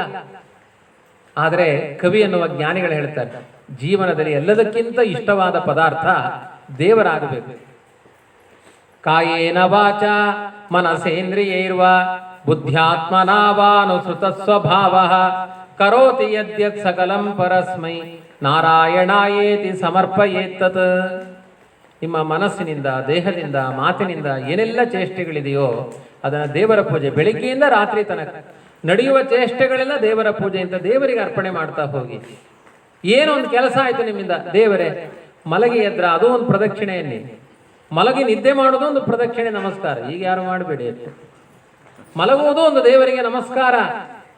ಎಲ್ಲವೂ ಉಸಿರಾಟ ಅದು ದೇವರಿಗೆ ಚಾಮರ ಹಾಕಿದ ಹಾಗೆ. ಚಾಮರ ಹೇಗೆ ಹಾಕೋದು? ಒಂದು ಸಲ ಕೆಳಗೆ ಮಾಡ್ತೇವೆ, ಮೇಲೆ ಮಾಡ್ತೇವೆ. ಉಸಿರಾಟ ಹೇಗಾಗುತ್ತೆ? ಒಮ್ಮೆ ಕೆಳಗೆ ಹೋಗುತ್ತೆ, ಒಮ್ಮೆ ಮೇಲೆ ಬರುತ್ತೆ ಉಸಿರು. 21,600 ಬಾರಿ ಉಸಿರಾಡ್ತೇವೆ ಒಂದು ದಿನಕ್ಕೆ. ಅದನ್ನ ದೇವರಿಗೆ ಚಾಮರ ಸೇವೆ ಅಂತ ಅನುಸಂಧಾನ ಮಾಡಿ. ಎಲ್ಲ ನಮ್ಮ ಮಂಡೆ ಸರಿಯಾದ್ರೆ ಅದು ದೇವರ ಪೂಜೆ ಆಗುತ್ತೆ. ದೇವರ ಪೂಜೆ ಅಂದ್ರೆ ಕೌಳಿಗೆ ಸೌಟಲ್ಲಿ ನೀರು ಹಾಕಿ ಮಂಡೆ ಮೇಲೆ, ದೇವರ ತಲೆ ಮೇಲೆ ನೀರು ಸುರಿಯುವುದು ದೇವರ ಪೂಜೆ ಅಲ್ಲ. ಅವನ ಮಂಡೆ ಒದ್ದೆ ಮಾಡ್ಲಿಕ್ಕೆ ನಮ್ಮಿಂದ ಆಗಲ್ಲ. ಯಾಕೆ? ಸಮಗ್ರ ಗಂಗೆಯನ್ನು ತಂದು ಅವನ ಮಂಡೆಗೆ ಹಾಕಿದ್ರು, ಗಂಗೆ ಅವನ ಪಾದದ ಉಗುರನ್ನ ಒದ್ದೆ ಮಾಡ್ಲಿಕ್ಕೆ ಆಗ್ಲಿಲ್ಲ ಅಂತೆ. ಅಷ್ಟು ದೊಡ್ಡ ವ್ಯಕ್ತಿತ್ವ ದೇವರದ್ದು. ನಮ್ದು ಇಷ್ಟು ಸಣ್ಣ ಗಿಂಡಿಯಲ್ಲಿ ದೇವರಿಗೆ ಸಹಸ್ರಾಜೀರ್ಜ ಅಂತ ಹಾಕಿದ್ರೆ ಅದು ದೇವರಿಗೆ ಅಭಿಷೇಕವಾದ ಭಾವ. ಇಷ್ಟು ದೊಡ್ಡ ವಿಶ್ವಾತ್ಮನಾದ ಪರಮಾತ್ಮ ನಮ್ಮ ಸಣ್ಣ ಉಪಚಾರದಿಂದಲೂ ತೃಪ್ತನಾಗ್ತಾನೆ. ಹೊಟ್ಟೆ ತುಂಬಿದ ಅಮ್ಮನಿಗೆ ಮಗು ಹೋಗಿ ಒಂದು ಬಾಳೆಹಣ್ಣು ಕೊಟ್ರೆ ಪ್ರೀತಿಯಿಂದ ತೊಡೆ ಮೇಲೆ ಕೂರಿಸಿ ಮುದ್ದು ಕೊಡ್ತಾಳೆ. ಯಾಕೆ? ಕೊಡುವ ಬುದ್ಧಿ ಇದೆ ಅಂತ. ಬಾಳೆಹಣ್ಣು ಕೊಟ್ಲು ಅಂತಲ್ಲ. ದೇವರಿಗೂ ನಮ್ಮ ವಿಷಯದಲ್ಲಿ ಖುಷಿ ಆಗುವುದು, ಬಾಳೆಹಣ್ಣು ಕೊಟ್ಟರು ಪದ್ಮನಾಭನಿಗೆ ಬಾಳೆಹಣ್ಣು ಖುಷಿ ಅಂತೇಳಿ ಗೊನೆ ಬಾಳೆಹಣ್ಣು ಸರಿಸಿದಕ್ಕೆ ದೇವರು ಖುಷಿ ಅಲ್ಲ. ಕೊಡುವ ಬುದ್ಧಿ ನಿಮಗಿದೆಯಲ್ಲ ಅಂತ ಖುಷಿ ಆಗುತ್ತೆ ದೇವರಿಗೆ. ದೇವರೇ, ನನಗೇನು ಕೊಡಬೇಕು ಅಂತಿಲ್ಲ, ನಿನಗೆ ಹಸಿವಾಗಿದೆ ತಿನ್ನು ಅಂದ್ರೆ ತಿನ್ನಲ್ಲ ಅಂತಾನೆ ದೇವರು. ನನಗಗತ್ಯ ಇಲ್ಲ, ನಾನು ಪರಿಪೂರ್ಣ. ಪ್ರಳಯ ಕಾಲದಲ್ಲಿ ಅವನಿಗೆ ಬಾಳೆಹಣ್ಣು ನೈವೇದ್ಯ ಮಾಡಿದವರು ಯಾರು? ಬ್ರಹ್ಮದೇವರು. 100 ವರ್ಷಗಳ ಕಾಲ ಪ್ರಳಯ ಕಾಲದಲ್ಲಿ ಮಲಗಿರ್ತಾನೆ ದೇವರು. ಲಕ್ಷ್ಮೀದೇವಿ ಜೊತೆಗೆ ಮಾತಾಡ್ತಾ ಇರ್ತಾನೆ. ಅವತ್ತು ಯಾವ ಪಂಚಭೂತಗಳ ಪದಾರ್ಥಗಳೇ ಇಲ್ಲ.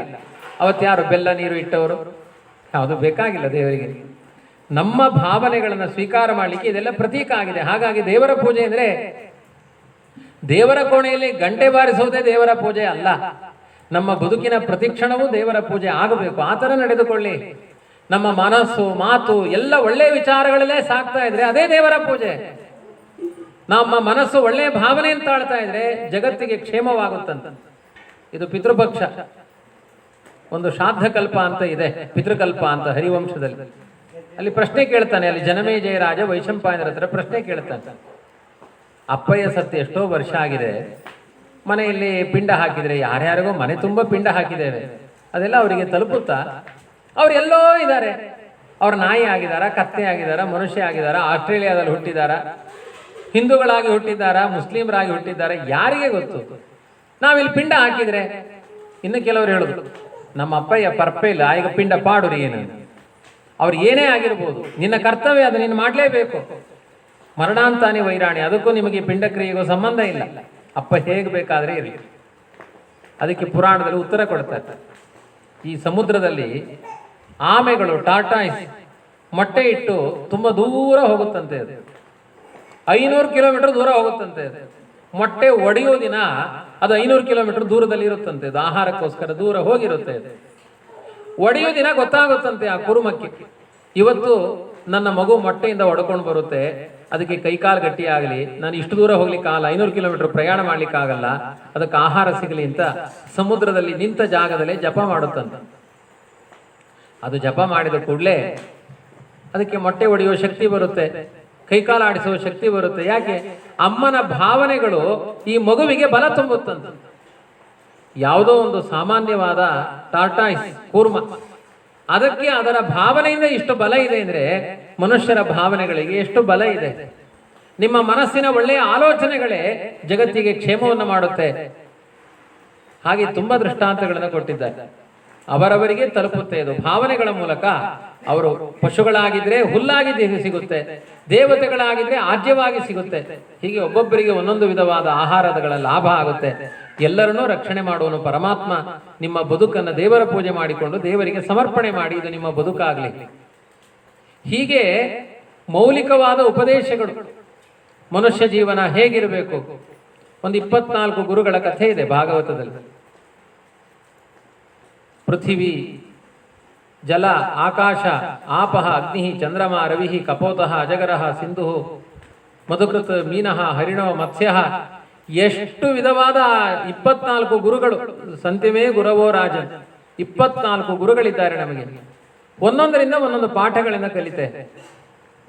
ಭೂತೈರ್ ಆಕ್ರಮ್ಯ ಮಾಡೋಪಿ ಧೀರೋ ದೈವವಶಾನುಗೈಹಿ. ಈ ಭೂಮಿಯಿಂದ ಕಲಿತ ಪಾಠ ಏನು?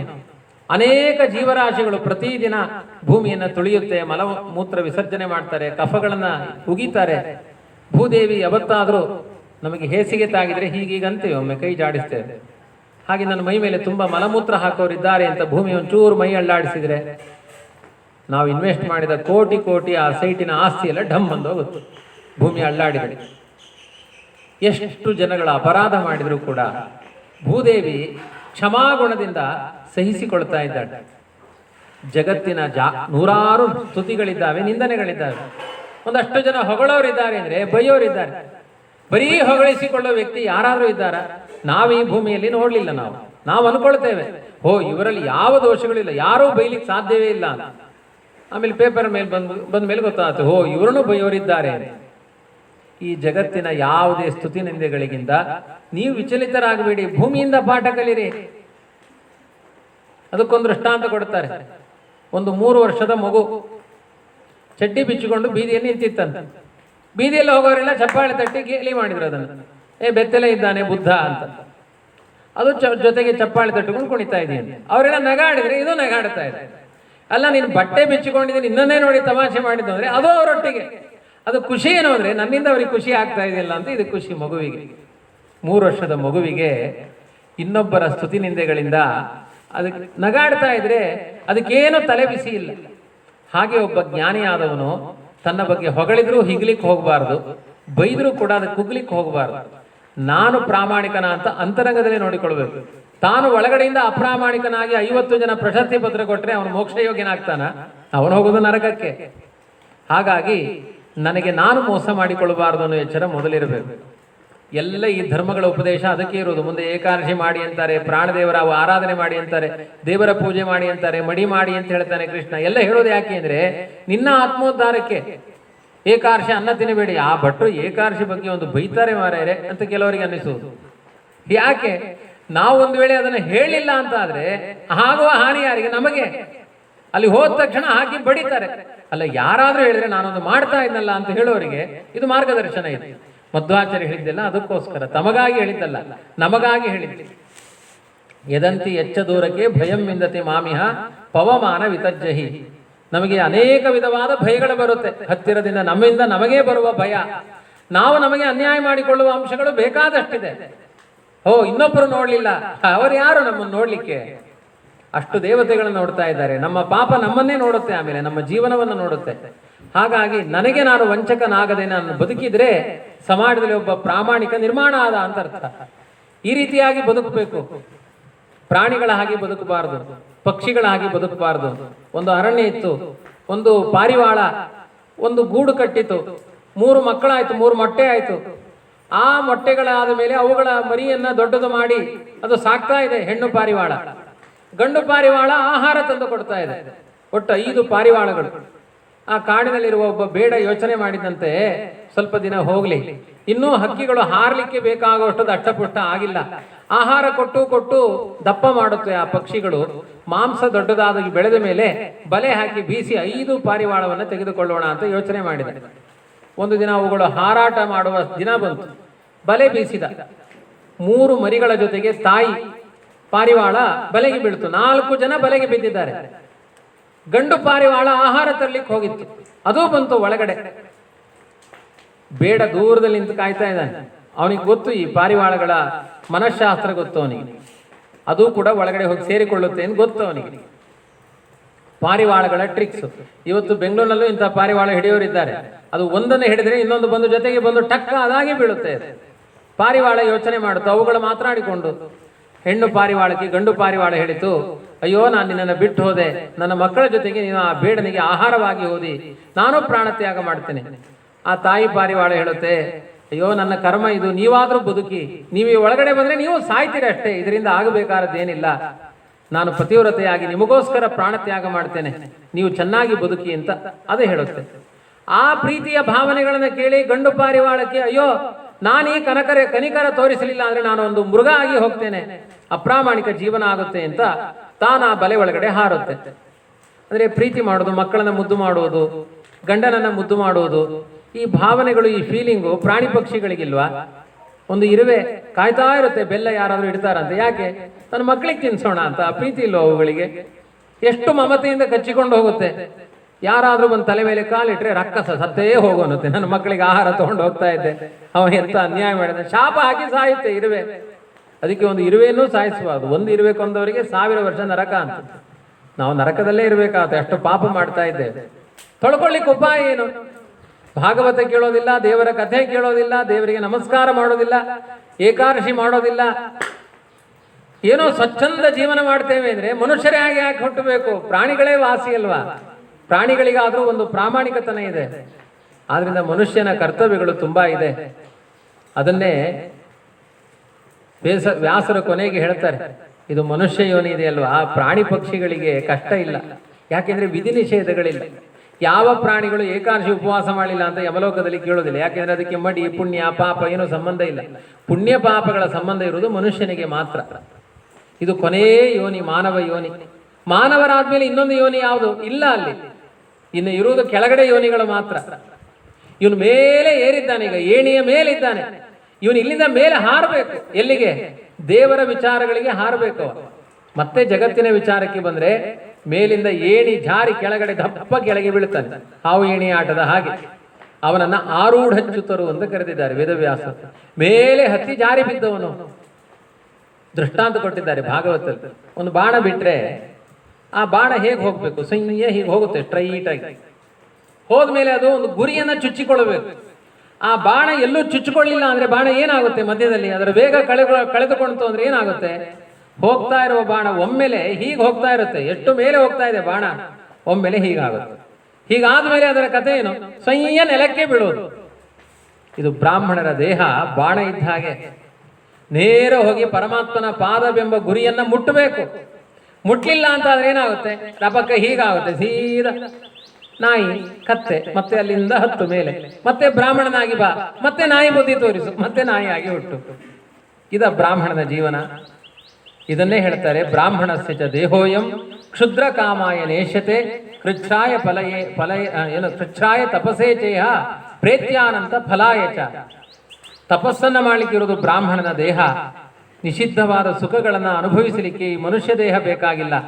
ಬ್ರಾಹ್ಮಣನಾಗಿ ಹುಟ್ಟಬೇಕಾಗಿಲ್ಲ, ನರಿನಾಯಿಗಳಾಗಿ ಹುಟ್ಟಿದ್ರು ಸಾಕು. ಈ ರೀತಿಯಾಗಿ ತುಂಬಾ ದೊಡ್ಡ ವಿಚಾರಗಳನ್ನು ಹೇಳಿದ್ದಾರೆ. ಈಗ ಸದ್ಯ ಅಂತೂ ನೀವು ನಿದ್ದೆ ಮಾಡೋ ಹಾಗಿಲ್ಲ, ಅದಕ್ಕೋಸ್ಕರ ಹೋಮ ಮೊದಲು ಮಾಡಿಸಿ. ನಿದ್ದೆ ಬರ್ಲಿಕ್ಕೆ ಸಾಧ್ಯವೇ ಇಲ್ಲ ಈಗ. ಹೀಗೆ ಭಾಗವತದ ಏಕಾದಶ ಸ್ಕಂದದಲ್ಲಿ ದೇವರ ಪೂಜೆ ಹೇಗೆ ಮಾಡಬೇಕು, ಎಷ್ಟು ಮೈಲಿಗೆಗಳ ಬಗ್ಗೆ ಹೇಳಿದ್ದಾರೆ. ನಾವಿವತ್ತು ಅದರ ಬಗ್ಗೆ ಎಚ್ಚರವೇ ಇಲ್ಲ. ಮ್ಲೇಚ್ಛ ಭಾಷೆಗಳಲ್ಲಿ ಮಾತನಾಡಬಾರದಂತೆ. ದೇವರ ಪೂಜೆಗೆ ಕೂತಾಗ ಏನೋ ಮಾತನಾಡಿಸ್ತಾರೆ, ಅಂದಂದು ಕರೆಕ್ಟ್ ಇಂಗ್ಳು ಪಣ್ಣು ಅಂತ ಹೇಳಿದ್ರೆ ಮೈಲಿಗೆ ಆದಂತೆ ನೀವು ಸ್ನಾನ ಮಾಡಿಕೊಂಡು ಬರಬೇಕು. ಯಾಕೆಂದ್ರೆ ಕರೆಕ್ಟ್ ಅಂತ ಹೇಳಿದ್ರಲ್ಲ, ಇಂಗ್ಲಿಷ್ ಶಬ್ದ ಹೇಳಬಾರದು. ಊಟಕ್ಕೆ ಕೂತಾಗ ದೇವರಿಗೆ ಏನ್ ಸ್ವೀಟ್ ಇವತ್ತು ಅಂದ್ರೆ ಜಾಂಗೀರ್ ಮಾಡಿದ್ದಾರೆ ಅಂದ್ರೆ ಆ ಪಾಕ ನಿಷಿದ್ಧ ಅಂತ. ಅದು ಜಾಂಗೀರ್ ಅನ್ನೋ ಶಬ್ದನಿಂದ ಮೈಲಿಗೆ ಆಯ್ತು, ಹೇಳಬಾರದು ಆ ಶಬ್ದ. ಚಕ್ರಪಾಕ ಅನ್ನಬೇಕು, ಚಕ್ರದ ಹಾಗೆ ಇರುತ್ತೆ ಅದು. ಬಾದುಷಾಹ ಅನ್ನಬಾರದು, ಮೈಲಿಗೆ ಆಗುತ್ತೆ. ಪಿಷ್ಟಪಾಕ ಅನ್ನಬೇಕು, ಹಿಟ್ಟಿನ ಪಾಕ ಅಷ್ಟೇ. ಈಗೆಲ್ಲ ಉಂಟು ಕತೆ. ಒಬ್ರು ದೊಡ್ಡ ಜ್ಞಾನಿಗಳು ಸತ್ಯಧರ್ಮ ತೀರ್ಥರು ಅಂತ ಊಟಕ್ಕೆ ಕೂತಿದ್ದಾರೆ. ಊಟಕ್ಕೆ ಕೂತಾಗ ಇವತ್ತು ಏನು ವಿಶೇಷ ಅಂತ ಯಾರೋ ಕೇಳಿದ್ರು. ಇವ್ರು ಊಟಕ್ಕೆ ಕೂತಿದ್ದಾರೆ, ಇವರೇನು ಮಾತನಾಡಲಿಲ್ಲ. ಅವ ಹೇಳಿದ ಕೇಸರಿ ಭಾತ್ ಅಂತ. ಮೈಲಿಗೆ ಆಯ್ತದು, ದೇವರಿಗೆ ಸಮರ್ಪಣೆ ಆಗಿದೆ, ಎಲೆಗೆ ಹಾಕಿ ಆಗಿದೆ. ತಿನ್ಲಿಕ್ಕೆ ಹೋದ್ರೆ ಅದನ್ನ ಭಾತ್ ಅಂತ ಹೇಳಿದ್ದಾನ ಅವನು, ಕೇಸರಿ ಭಾತ್ ಅಂತ. ತಿನ್ಬೇಕಾ ಬೇಡ? ಬಿಟ್ರೆ ದೇವರ ಪ್ರಸಾದ ಬಿಟ್ಟ ಪಾಪ, ತಿಂದ್ರೆ ಶಬ್ದದಿಂದ ಮೈಲಿಗೆ ಆಗಿದೆ. ಅದಕ್ಕೆ ಅವ್ರ ಜ್ಞಾನಿಗಳು ಹಾಗಾಗಿ ಕೇಸರಿ ಇಭಾತ್ ವಿಶಿಷ್ಯತೆ ಅಂತ ಪದಚ್ಛೇದ ಮಾಡಿದ್ರಂತೆ. ಕೇಸರಿ ಅಂದ್ರೆ ಸಿಂಹ, ಇಭ ಅಂದ್ರೆ ಆನೆ. ಆನೆ ಆನೆಗಿಂತ ಯಾವತ್ತು ಸಿಂಹ ಬಲಿಷ್ಠವಾದ ಪ್ರಾಣಿ, ನರಸಿಂಹ ಅಂತ ಅನುಸಂಧಾನ ಮಾಡಿ ಕೇಸರಿ ಇಭಾ ಕೇಸರಿ ಭಾತ್ ಅಂತ ಹೇಳಿದ್ರು. ಊಟ ಮಾಡಿದ್ರು. ಅನುಸಂಧಾನ ಒಮ್ಮೆ ಮಂಡೆಗಟ್ಟಿ ಇರಬೇಕು. ಅದಕ್ಕೆ ಹೇಳಿದ್ರು ತೇಜೀಯ ಸಾಮ್ ನದೋಷ. ದೊಡ್ಡವರಿಗೆ ಪಾಪ ಇಲ್ಲ, ಸಣ್ಣವರಿಗೆ ಪಾಪ. ಕೆಲವರು ಕೇಳುದು, ಏನು ದೊಡ್ಡವರು ಮಾಡಿದ್ರೆ ಅವರಿಗೆ ಯಾಕೆ ಪಾಪ ಇಲ್ಲ ಅಂತ. ಅದಕ್ಕೆ ವಿದ್ಯಾಮಾನ ತೀರ್ಥರು ಒಂದು ದೃಷ್ಟಾಂತ ಕೊಡ್ತಾ ಇದ್ರು. ಒಬ್ಬ ಶಿಷ್ಯ ಕೇಳಿದಂತೆ, ಅದೇನು ಗುರುಗಳೇ, ದೊಡ್ಡವರು ಅವ್ರು ಮಾಡಿದ್ರೆ ತಪ್ಪಲ್ಲ, ನಾನು ಮಾಡಿದ್ರೆ ಪಾಪ ಯಾಕೆ? ಒಂದು ತಮ್ಮಿಗೆಯಲ್ಲಿ ನೀರು ತಾ ಅಂದ್ರು ಸ್ವಾಮಿಗಳು. ಅವ ನೀರು ತಂದ, ಕೈಯೆಲ್ಲ ಚಂದ ಒಳಗಡೆ ಹಿಂಗೆಲ್ಲ ಹಿಚಿಕಿದ್ರು. ನೀರು ಕುಡಿ ಅಂದ್ರೆ ಕುಡಿಯೋದಿಲ್ಲ, ಗಲೀಜಾಗಿದೆ, ನೀವು ಕೈಯೆಲ್ಲ ಹಿಚಿಕಿದ್ದೀರಿ. ಒಂದು ಬಕೆಟ್ ಅಲ್ಲಿ ನೀರು ತಂದ, ಕೈ ಇಟ್ರೆ ಅವನು ನೀರು ಕುಡಿತಾನೆ, ಬಕೆಟ್ ಅಲ್ಲಿ ನೀರು ಜಾಸ್ತಿ ಉಂಟು. ಕಾಲಿಟ್ರು, ಈಗ ಕುಡಿ, ಅವನು ಕುಡಿಯಲ್ಲ ಅಂತ. ಒಂದು ಸರೋವರದಲ್ಲಿ ಹೋಗಿ ಮುಳುಗುತ್ತೇನೆ, ನೀರು ಕುಡಿತೀಯಾ? ಕುಡಿತೇನೆ ಎಂದ. ಸರೋವರ ನೀರು ಕುಡಿತೇನೆ, ನದಿ ನೀರು ಕುಡಿತೇನೆ. ಅಲ್ಲ, ದೇಹವೇ ಮುಳುಗಿಸಿದ್ದೇನೆ, ಹೇಗೆ ಕುಡಿದಿ? ಅದು ನೀರಿನ ಪ್ರಮಾಣ ಜಾಸ್ತಿ ಇದೆ, ಅದು ಅಶುದ್ಧಿ ಆಗೋದಿಲ್ಲ. ಅದೇ ದೊಡ್ಡವರಲ್ಲಿ ಜ್ಞಾನ ಜಾಸ್ತಿ ಇದೆ, ಅವರಿಗೆ ಮೈಲಿಗೆ ಇಲ್ಲ. ನೀನು ಸಣ್ಣ ಪಾತ್ರೆ, ನೀನು ಮಾಡಿದ್ದಕ್ಕೆ ಪುಣ್ಯ ಪಾಪ ಲೇಪ ಜಾಸ್ತಿ ಆಗುತ್ತೆ. ಸಣ್ಣವರು ಮಾಡಿದ್ರೆ ಪಾಪ, ದೊಡ್ಡವರು ಮಾಡಿದ್ರೆ ಪಾಪ ಇಲ್ಲ. ಹೀಗೆಲ್ಲ ಆದ್ರಿಂದ ದೊಡ್ಡವರನ್ನ ಕಂಡು ಗೌರವಿಸಿ. ದೇವರನ್ನ ಆರಾಧನೆ ಮಾಡಲಿಕ್ಕೆ ಪ್ರತಿಮೆಯೇ ಬೇಕಾಗಿಲ್ಲ. ನೀರಿನಲ್ಲಿ ದೇವರ ಪೂಜೆ ಮಾಡಬಹುದು. ದೇವರ ಪೂಜೆಯನ್ನು ನೀರಿನಲ್ಲಿ ಮಾಡಬಹುದು. ರಂಗೋಲಿ, ದೇವರ ಕೃಷ್ಣನ ರಂಗೋಲಿ ಬರೆದು ಪೂಜೆ ಮಾಡಬಹುದು. ಷೋಡಶೋಪಚಾರ ಪೂಜೆ ಅಲ್ಲೇ ಮಾಡಬಹುದು. ನೀರು ಜಾಸ್ತಿ ಹಾಕ್ಬಿಡಿ ಅಷ್ಟೇ, ಪ್ರೋಕ್ಷಣೆ ಮಾಡಿ. ಇನ್ನು ಗಣಪತಿ ವಿಗ್ರಹಕ್ಕೆ ಷೋಡಶೋಪಚಾರ ಪೂಜೆಯಲ್ಲಿ ಪುರುಷ ಸೂಕ್ತ ಹೇಳಿ ಅಭಿಷೇಕ ಮಾಡಿದ್ರೆ ಕೊನೆಗೆ ತನಕ ಇರುವುದಿಲ್ಲ ಗಣಪತಿ, ಅಲ್ಲೇ ಕರಗಿ ಹೋಗ್ತಾನೆ. ನೀರಿನಿಂದ ಪ್ರತಿಮೆಗಳನ್ನು ಮಾಡಬಹುದು, ಮಣ್ಣಿನಿಂದ ಪ್ರತಿಮೆಗಳು.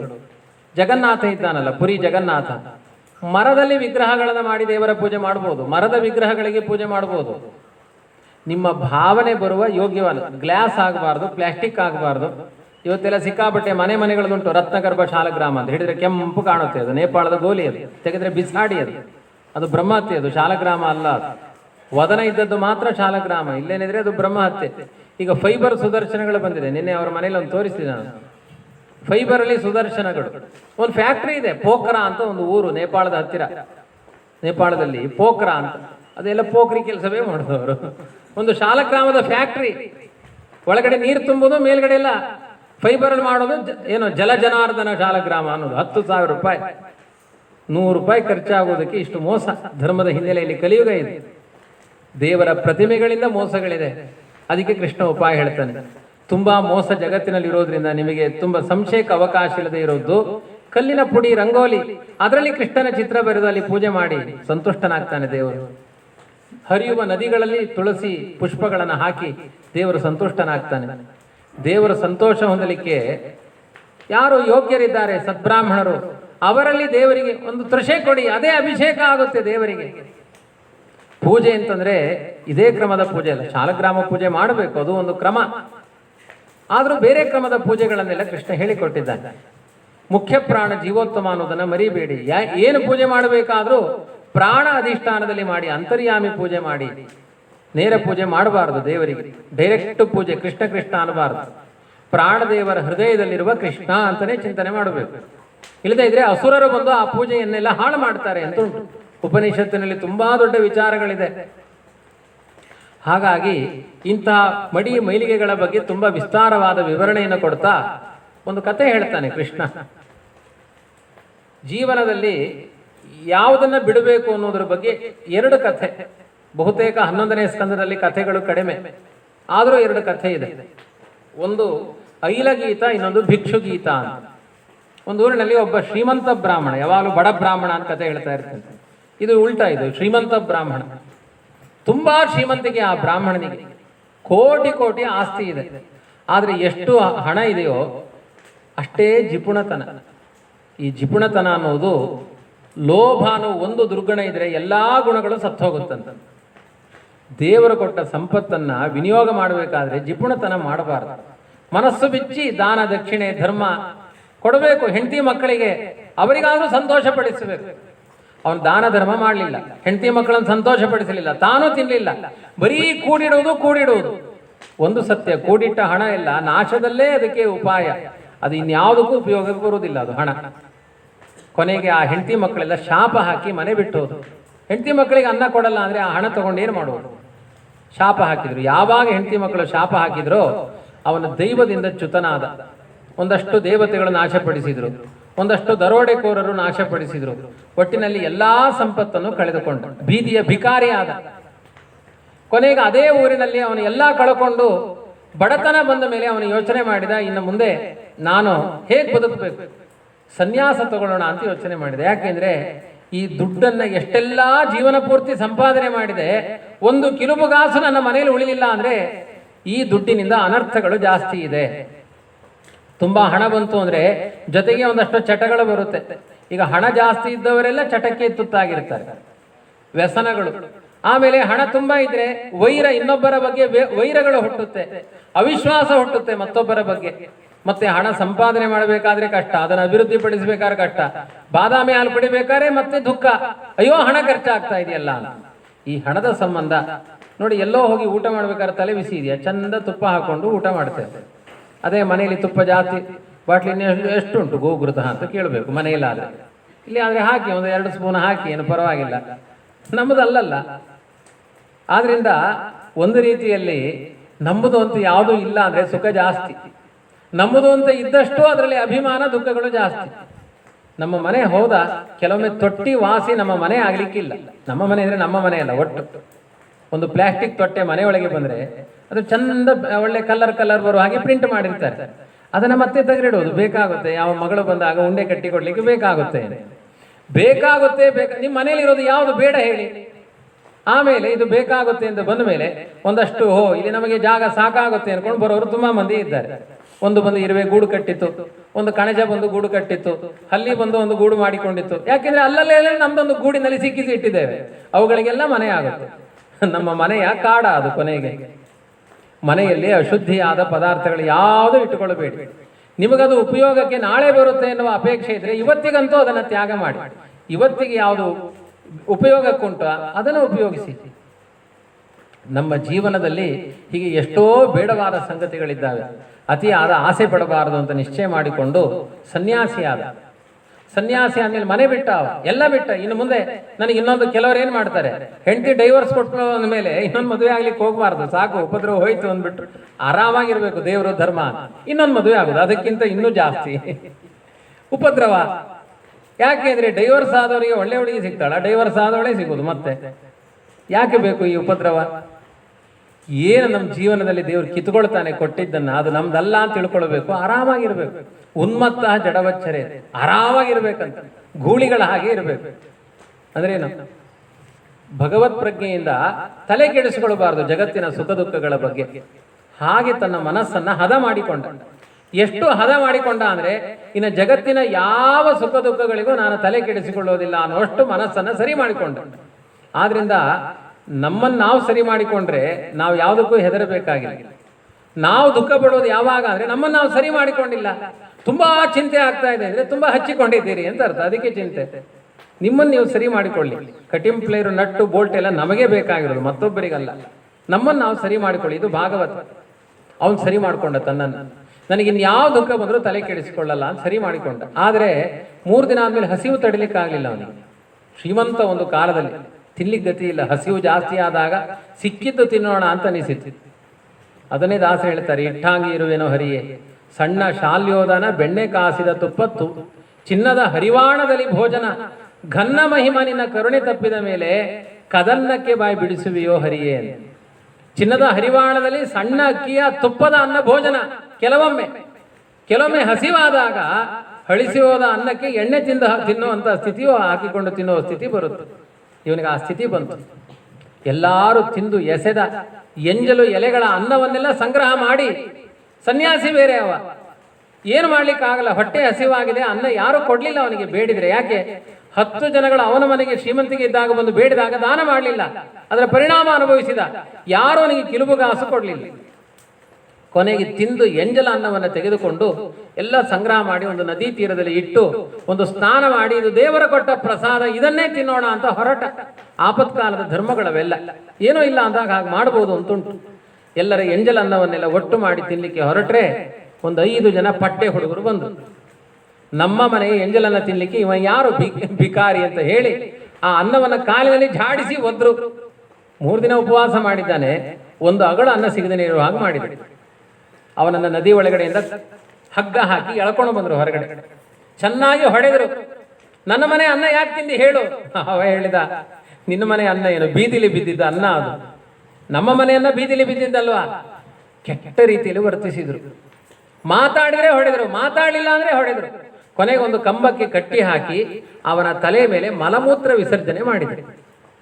ಮುಖಕ್ಕೆಲ್ಲ ಉಗಿದ್ರು. ಮೂತ್ರ ಎಂತಿಜ ಪಾಪಿಷ್ಟ, ತಲೆ ಮೇಲೆ ಮೂತ್ರ ಮಾಡಿದ್ರು.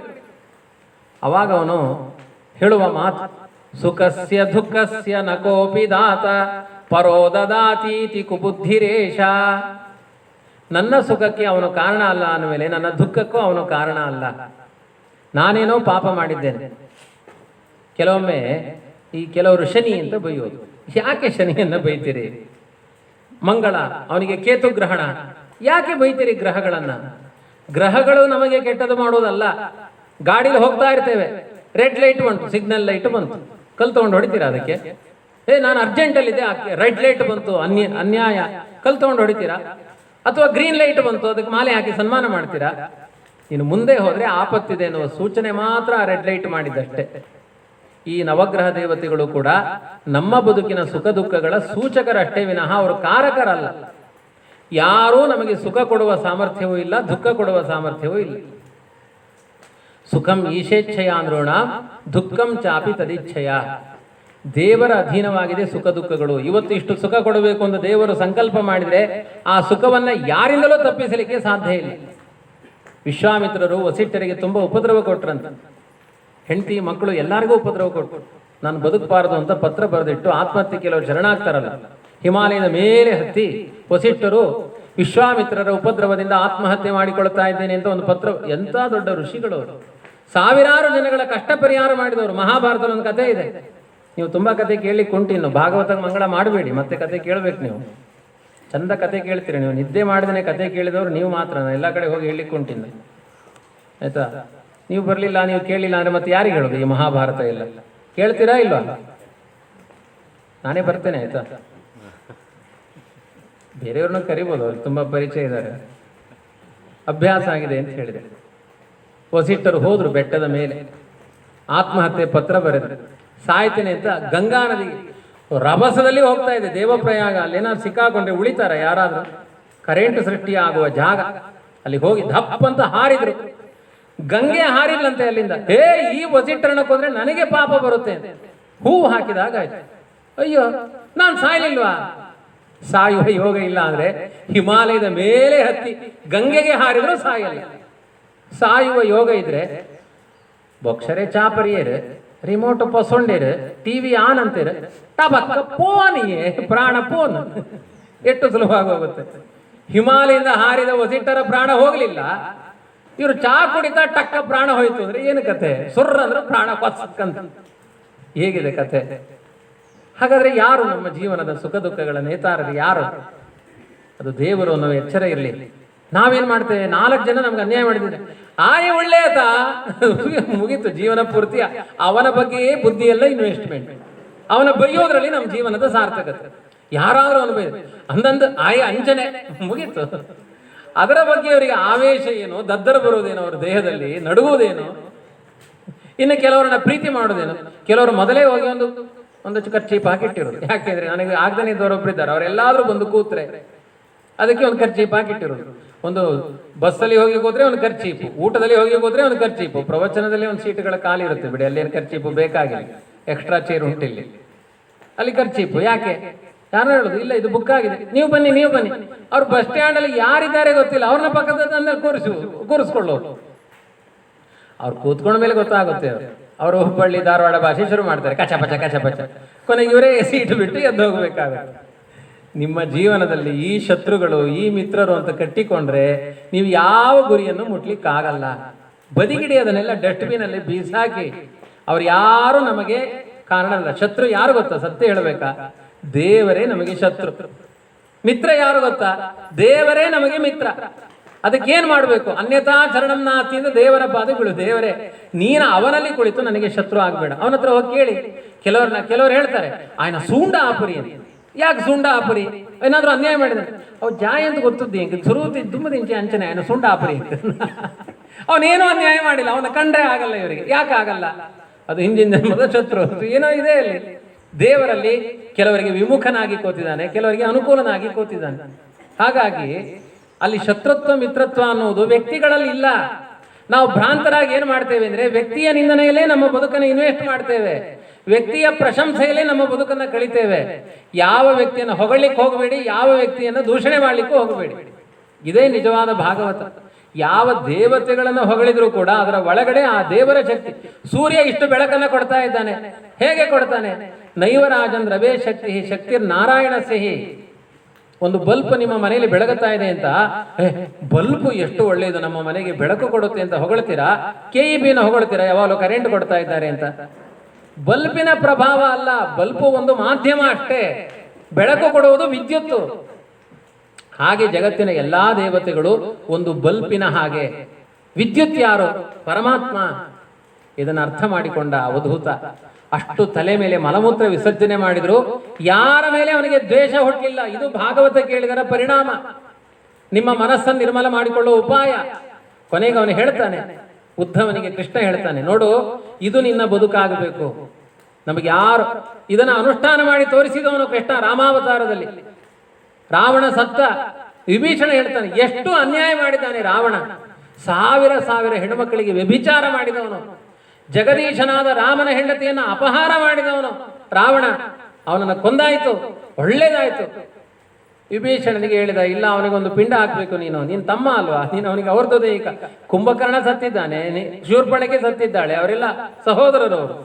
ಇನ್ನ ರಾವಣ ಸತ್ತ, ಉಳಿದವನು ನೀನು ವಿಭೀಷಣ ಚಿರಂಜೀವಿ, ನಿನಗೆ ಒಳ್ಳೆ ಪಟ್ಟ ಸಿಗಬೇಕು ಅಂದ್ರೆ ಅವನಿಗೆ ಅಂತ್ಯಕ್ರಿಯೆ ಮಾಡು. ಅವನು ಮಾಡಲ್ಲ ಅಂತಾನೆ. ರಾಮನಿಗೆ ಅನ್ಯಾಯ ಮಾಡಿದ ಪಾಪಿ ರಾವಣ, ಅವನಿಗೆ ನಾನು ಪಿಂಡ ಹಾಕೋದಿಲ್ಲ. ಎಂಥ ಅನ್ಯಾಯ ಮಾಡಿದ ರಾವಣನಿಗೆ ಪಿಂಡ ಹಾಕಲ್ಲ ಅಂದಾಗ ರಾಮ ಏನ್ ಹೇಳ್ತಾನೆ ಗೊತ್ತೋ? ಮರಣ ಅಂತಾನೆ ವೈರಾಣಿ. ಆ ರಾವಣ ನನಗೇನು ಅನ್ಯಾಯ ಮಾಡ್ತಾನೆ. ಮರಣ ಮುಗಿದ ಮೇಲೂ ವೈರ ಇಟ್ಟುಕೊಳ್ಳಬಾರದು. ರಾವಣ ಅನ್ನುವ ಚೇತನ ಎಲ್ಲೋ ಹೋಗಿ ಆಗಿದೆ, ಆ ದೇಹದ ಮೇಲೆ ಯಾಕೆ ನಿನ್ನ ವೈರ? ಅವನಿಗೆ ಅಂತ್ಯಕ್ರಿಯೆ ಮಾಡಲಿಲ್ಲ ಅಂದ್ರೆ ಆ ಬಾಣದಿಂದ ನಿನಗೆ ಇಟ್ಟುಕೊಡ್ತೇನೆ ಅಂತಾನೆ ರಾಮ. ಇದು ರಾಮ ಬಿಟ್ಟು ಇನ್ಯಾರಿಂದಲೂ ಇಂತಹ ಮಾತಾಡ್ಲಿಕ್ಕೆ ಸಾಧ್ಯ ಇಲ್ಲ ಅಂತಾನೆ ವಿಭೀಷಣ. ಇದನ್ನ ಅರ್ಥವತ್ತಾಗಿ ತೋರಿಸಿದೆ ಭಾಗವತ. ಉಪದೇಶ ಮಾಡೋದು ತುಂಬಾ ಸುಲಭ. ಉಪದೇಶ ಎಲ್ಲ ಮುಗಿದ ಮೇಲೆ ಯಾರಾದರೂ ನಮ್ಮನ್ನ ಕತ್ತೆ ಅಂದ್ರೆ ನಾವು ನಾಯಿ ಅಂತ ಬೈದಾಯ್ತು. ಕತ್ತೆ ಅಂತ ಬೈದಿದ್ದು ನನ್ನ ದೇಹವನ್ನಲ್ಲ, ನನ್ನ ಆತ್ಮವನ್ನಲ್ಲ, ನನ್ನ ದೇಹವನ್ನ. ನನ್ನ ದೇಹಕ್ಕೂ ನನ್ನ ಆತ್ಮನಿಗೂ ಸಂಬಂಧ ಇಲ್ಲ ಅಂತ ಯಾರು ಯೋಚನೆ ಮಾಡ್ತಾರೆ? 5 ನಿಮಿಷ ಕುಳಿತು ರಪಕ್ಕ ನಮ್ಮ ಬಾಯಲ್ಲಿ ನಿಂದನೆಯ ಮಾತು ಬರುತ್ತೆ. ಸಹಿಸಿಕೊಳ್ಳಿ. ವ್ಯಕ್ತಿಗಳ ಚಿತ್ರಣಗಳಿಂದ ನಿಮ್ಮ ವ್ಯಕ್ತಿತ್ವ ನಿರೂಪಣೆ ಆಗೋದಿಲ್ಲ. ನಮ್ಮಿಂದಲೇ ನಮ್ಮ ವ್ಯಕ್ತಿತ್ವ ಏನು ಅಂತ ಗೊತ್ತಾಗೋದು. ಇದನ್ನು ಕೃಷ್ಣ ಉದ್ಧವನಿಗೆ ಕೊನೆಗೆ ಹೇಳ್ತಾನೆ. ವಾಚಂ ಯಚ್ಛ ಮನೋ ಯಚ್ಛ ಯಚ್ಛ ಪ್ರಾಣೇಂದ್ರಿಯಾಣಿ ಚ ಆತ್ಮಾನಂ ಆತ್ಮನಾ ಯಚ್ಛನ ಪುನರ್ಭೂಯಸೆ ಧ್ವನೆ. ನಿನ್ನ ಮಾತು, ನಿನ್ನ ಕೃತಿ, ನಿನ್ನ ಮನಸ್ಸು ಎಲ್ಲ ದೇವರಿಗೆ ಅರ್ಪಣೆ ಮಾಡು. ಇಂದ್ರಿಯಗಳನ್ನು ದೇವರು ಕೊಟ್ಟಿದ್ದು ಉದ್ದೇಶ ಏನು? ಅವನಿಗೆ ಅರ್ಪಣೆ ಮಾಡಲಿ ಅಂತ. ದೇವರು ಕಣ್ಣು ಕೊಟ್ಟ, ಮಹಾಭಾರತ ಭಾಗವತ ಪುಸ್ತಕ ಓದಲಿ ಅಂತ. ನಮಗೆ ಅದ ಕಣ್ಣಿನ ಉದ್ದೇಶ ಗೊತ್ತಿಲ್ಲ, ನಾವು ಟಿವಿ ಮೊಬೈಲ್ ನೋಡ್ತಾ ಕೂತಿದ್ದೇವೆ. ಕಿವಿ ಕೊಟ್ಟ ದೇವರು, ದೇವರ ಕಥೆ ಕೇಳಿ ಅಂತ. ನಾವು ಪಕ್ಕದ ಮನೆ ಸುದ್ದಿಗೆ ಕಿವಿ ಹೀಗೆ ಇಟ್ಟಿದ್ದೇವೆ. ಒಂದು ಕಿವಿ ಕಿತ್ತಿ ಅಲ್ಲೇ ಇಟ್ಟಿದ್ದೇವೆ, ಪಕ್ಕದ ಮನೆಯಲ್ಲೇ ಉಂಟದು, ಈ ಕಡೆ ಬರಲೇ ಇಲ್ಲ ಕಿವಿ. ದೇವರು ಕೊಟ್ಟಿದ್ದು ಅದಕ್ಕಲ್ಲ ಈ ಕಿವಿ. ನಾಲಿಗೆ ಕೊಟ್ಟಿದ್ದು ಯಾವುದಾದ್ರೂ ಪ್ರಾಣಿಗಳು ಮಾತನಾಡಿ ಹೊಟ್ಟೆ ತುಂಬಿಸಿಕೊಳ್ಳುತ್ತಾ? ಹೊಟ್ಟೆ ತುಂಬಿಸಿಕೊಳ್ಳಿಕ್ಕೆ ಮಾತು ಬೇಕಾಗಿಲ್ಲ ರೀ. 84 ಲಕ್ಷ ಜೀವರಾಶಿಗಳಲ್ಲಿ ಮಾತಾಡುವುದು ಮನುಷ್ಯ ಮಾತ್ರ. ಅದನ್ನು ಬರೀ ಹೊಟ್ಟೆ ತುಂಬಿಸಿಕೊಳ್ಳಿಕ್ಕೆ ಮಾತನ್ನು ಉಪಯೋಗಿಸಿಕೊಂಡ್ರೆ ಹೆಚ್ಚುಗಾರಿಕೆ ಏನು? ನಾರಾಯಣ ಅನ್ನಿ, ಗೋವಿಂದ ಅನ್ನಲಿಕ್ಕೆ ನಾಲಿಗೆ ಕೊಟ್ಟಿದ್ದಾನೆ ದೇವರು. ಬರೀ ಕಚಪಚ ಕಚಪಚ ಮಾತಾಡಿ ಹೊಟ್ಟೆ ತುಂಬಿಸಿಕೊಳ್ಳಿಕ್ಕಲ್ಲ. ಹಾಗಾಗಿ ಈ ಜೀವನದ ಸಾರ್ಥಕತೆಗಳು ಏನು ಅಂತ ಅರ್ಥ ಮಾಡಿಕೋ. ಇದನ್ನೇ ದಾಸರು ಹೇಳಿಕೊಟ್ರು. ತನು ನಿನ್ನದೋ ಜೀವನ ನಿನ್ನದೋ, ಅನುದಿನದಲ್ಲಿ ಬಾಹು ಸುಖ ದುಃಖ ನಿನ್ನದಯ್ಯ ಅಂತ. ಹೀಗೆ ಬಹಳ ಸುಂದರವಾದ ಉಪದೇಶಗಳು. ಇಂಥ ಉಪದೇಶಗಳ ಸರಮಾಲೆಯೇ ಇದೆ. ಈಗ 11 11 4 1 1 1 ಅಂತ ನಿಂತಿದೆ ಇಲ್ಲಿ, ಆಯ್ತಾ? ವಿಶೇಷವಾಗಿ ಇಂತಹ ಅನೇಕ ಉಪದೇಶಗಳು ಭಾಗವತದಲ್ಲಿ ಇದೆ, ಒಂದಲ್ಲ ಎರಡಲ್ಲ. ಹಾಗಾಗಿ ಆತ್ಮನನ್ನ ಬೆಳಗಿಸುವ ಚಿಂತನೆ, ಸಂದೇಶ, ಉಪನಿಷತ್ತು ಶ್ರೀಮದ್ ಭಾಗವತ. ಇದನ್ನ ಮೋಕ್ಷಶಾಸ್ತ್ರ ಅಂತ ಕರೆದಿದ್ದಾರೆ. ಕಾಲವ್ಯಾಲ ಮುಖಾಲೀಡ ಜಗತ್ರಾಣ ವಿಧಾಯಕಂ ಶ್ರೀಮದ್ ಭಾಗವತಂ ಶಾಸ್ತ್ರಂ ಕಲೋ ಕಿರೇಣ ಭಾಷಿತಂ. ಪದ್ಮಪುರಾಣದಲ್ಲಿ ಅದನ್ನೇ ಹೇಳೋದು. ಅಸಹಾಯಕವಾಗಿ ಎಲ್ಲಾ ಜೀವರಾಶಿಗಳು ಮೃತ್ಯುಕೋಪದಲ್ಲಿ ಬೀಳ್ತಾ ಇದ್ದಾರೆ. ಸತ್ತವರನ್ನ ಕಂಡ್ರು ಅಳ್ಲಿಕ್ಕೆ ಹೋಗಬಾರದು, ಬದುಕಿದವರ ಬಗ್ಗೆ ಅಳಬೇಕಷ್ಟೆ. ಸತ್ತವರಿಗೆ ಒಂದು ಸೂರ್ಯೋದಯ ಇದೆ, ಬದುಕಿದವನಿಗೆ ಅಸ್ತಮಾನ ಇದೆ. ಹಾಗಾಗಿ ಸತ್ತವನು ಬದುಕ್ತಾನೆ, ಹುಟ್ಟುತ್ತಾನೆ ಮತ್ತೊಂದು ಕಡೆ, ಬದುಕಿದವನು ಸಾಯ್ತಾನೆ. ನಮ್ಮ ಬದುಕು ಏನಾಗಿದೆ ಮಹಾಭಾರತ ಚಿತ್ರಣ ಮಾಡುತ್ತೆ. ಒಂದು ಸರ್ಪ, ಒಂದು ಕಪ್ಪೆ, ಒಂದು ನೊಣ, 3 ದೃಷ್ಟಾಂತ ಕೊಟ್ಟು ಹೇಳ್ತಾರೆ. ಒಂದು ಕಪ್ಪೆ ಹಾರಿಕೊಂಡು ಹೋಗ್ತಾ ಇದೆ ಅಂತ, ನೊಣ ನುಂಗಬೇಕು ಅಂತ. ನೊಣ ಸಕ್ಕರೆ ತಿನ್ನಬೇಕು ಅಂತ ಹೋಗ್ತಾ ಇದೆ. ನೊಣಕ್ಕೆ ಸಕ್ಕರೆ ತಿನ್ನುವ ಬಯಕೆ, ಕಪ್ಪೆಗೆ ನೊಣ ನುಂಗುವ ಬಯಕೆ. ಹಿಂದ್ಗಡೆಯಿಂದ ಒಂದು ಹಾವು ಬರ್ತಾ ಇದೆ, ಅದಕ್ಕೆ ಕಪ್ಪೆ ನುಂಗುವ ಬಯಕೆ. ಏನಾಯ್ತು? ಈ ಕಪ್ಪೆ ಇನ್ನೇನು ನೊಣವನ್ನು ನುಂಗಬೇಕು, ಅಷ್ಟರಲ್ಲಿ ಹಿಂದ್ಗಡೆಯಿಂದ ಬಂದು ಎಲ್ಲಾ ಪ್ರಾಣಿಗಳು ಹಿಂದಿನಿಂದ ಅಟ್ಯಾಕ್ ಮಾಡುತ್ತೆ. ಮನುಷ್ಯನಿಗೆ ನಿಯಮ ಇಲ್ಲ, ಹಿಂದೆ ಮುಂದೆ ಎಲ್ಲ ಅಟ್ಯಾಕ್ ಮಾಡ್ತಾನೆ ಮನುಷ್ಯ. ಆ ಹಿಂದಿನಿಂದ ಬಂದು ಸರ್ಪ ಕಪ್ಪೆಯನ್ನು ಹಿಡ್ಕೊಳ್ತು ರಪಕ್ಕ. ಕಪ್ಪೆಗೆ ಏಕಾಗ್ರತೆ ಎಲ್ಲಿದೆ ಗೊತ್ತಾ? ನನ್ನನ್ನು ಯಾರು ಹಿಡಿದಿದ್ದಾರೆ ಎಂದು ಏಕಾಗ್ರತೆ ಅಲ್ಲ, ನನ್ನ ನೊಣ ಮಿಸ್ಸಿಂಗು ಅಂತ ಅದಕ್ಕೆ ಏಕಾಗ್ರತೆ. ಕಪ್ಪೆ ಕೂತಿದ್ದೆಲ್ಲಿ ಅಂದ್ರೆ ಸರ್ಪದ ಬಾಯಲ್ಲಿ ಕಪ್ಪೆ ಕೂತಿದೆ, ನಾಲಿಗೆ ತೆಗಿತಾ ಇದೆ. ಯಾಕೆ ಅಂದ್ರೆ ನೊಣ ನುಂಗಬೇಕು ಅಂತ. ಈ ಕಥೆ ಯಾರದ್ದು ಗೊತ್ತಾ? ನಮ್ಮ ಕಥೆಯನ್ನು ಹೇಳಿದ್ವಿ. ಮೃತ್ಯುವಿನ ಹೆಡೆಯಲ್ಲಿ ಕೂತ್ಕೊಂಡಿದ್ದೇವೆ, ಅದು ನೊಣ ನೊಣ ಅನ್ನುತ್ತೆ ಕಪ್ಪೆ. ನಾವು ಹಾರಾಡ್ತಾ ಇದ್ದೇವೆ, ಹಣ ಹಣ ಅಂತ ಹೇಳ್ತಾ ಇದ್ದೇವೆ. ಯಥಾ ವ್ಯಾಲಗಲಸ್ತೋಪಿ ಭೇಕೋ ದಂಶಾನಪೇಕ್ಷತೆ ತಥಾ ಕಾಲಾಹಿನಾಬದ್ಧ ಲೋಕೋ ಭೋಗಾನ್ ಅಶಾಶ್ವತಾನ್.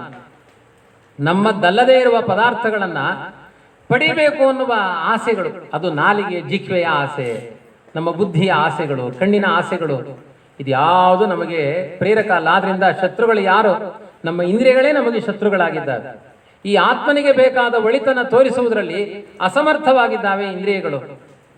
ಇದನ್ನ ಆ ಭಿಕ್ಷು ಗೀತೆಯ ಮೂಲಕ ಅರ್ಥ ಮಾಡಿಕೋ ಅಂತ ಕೃಷ್ಣ ಹೇಳಿದ.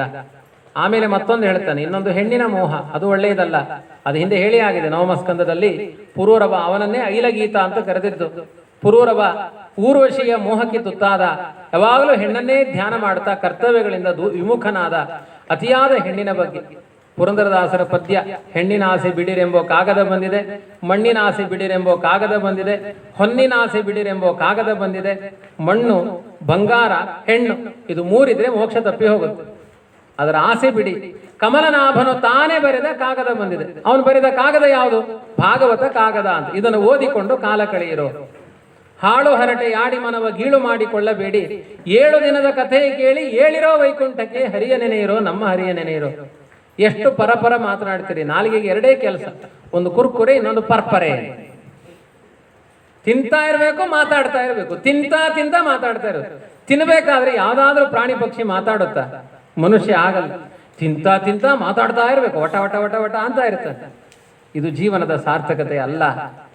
ಹೀಗೆ ತುಂಬ ಉಪದೇಶಗಳನ್ನು ಮಾಡಿ ಉದ್ಧವನಿಗೆ ತನ್ನ ಸನ್ನಿಧಾನವನ್ನು ಭಾಗವತದಲ್ಲಿ ಇಟ್ಟು ಹೋದಂತೆ. ಯಾಕೆಂದ್ರೆ ಮುಂದೆ ಯಾರಾದರೂ ಒಳ್ಳೆಯವರಾಗಬೇಕು ಅಂದ್ರೆ ಭಾಗವತ ಕೇಳಿ ಉದ್ಧಾರ ಆಗಲಿ. ತುಂಬಾ ಶಕ್ತಿ ಇದೆ ಭಾಗವತಕ್ಕೆ, ನಿಮಗೆ ಗೊತ್ತಿಲ್ಲ.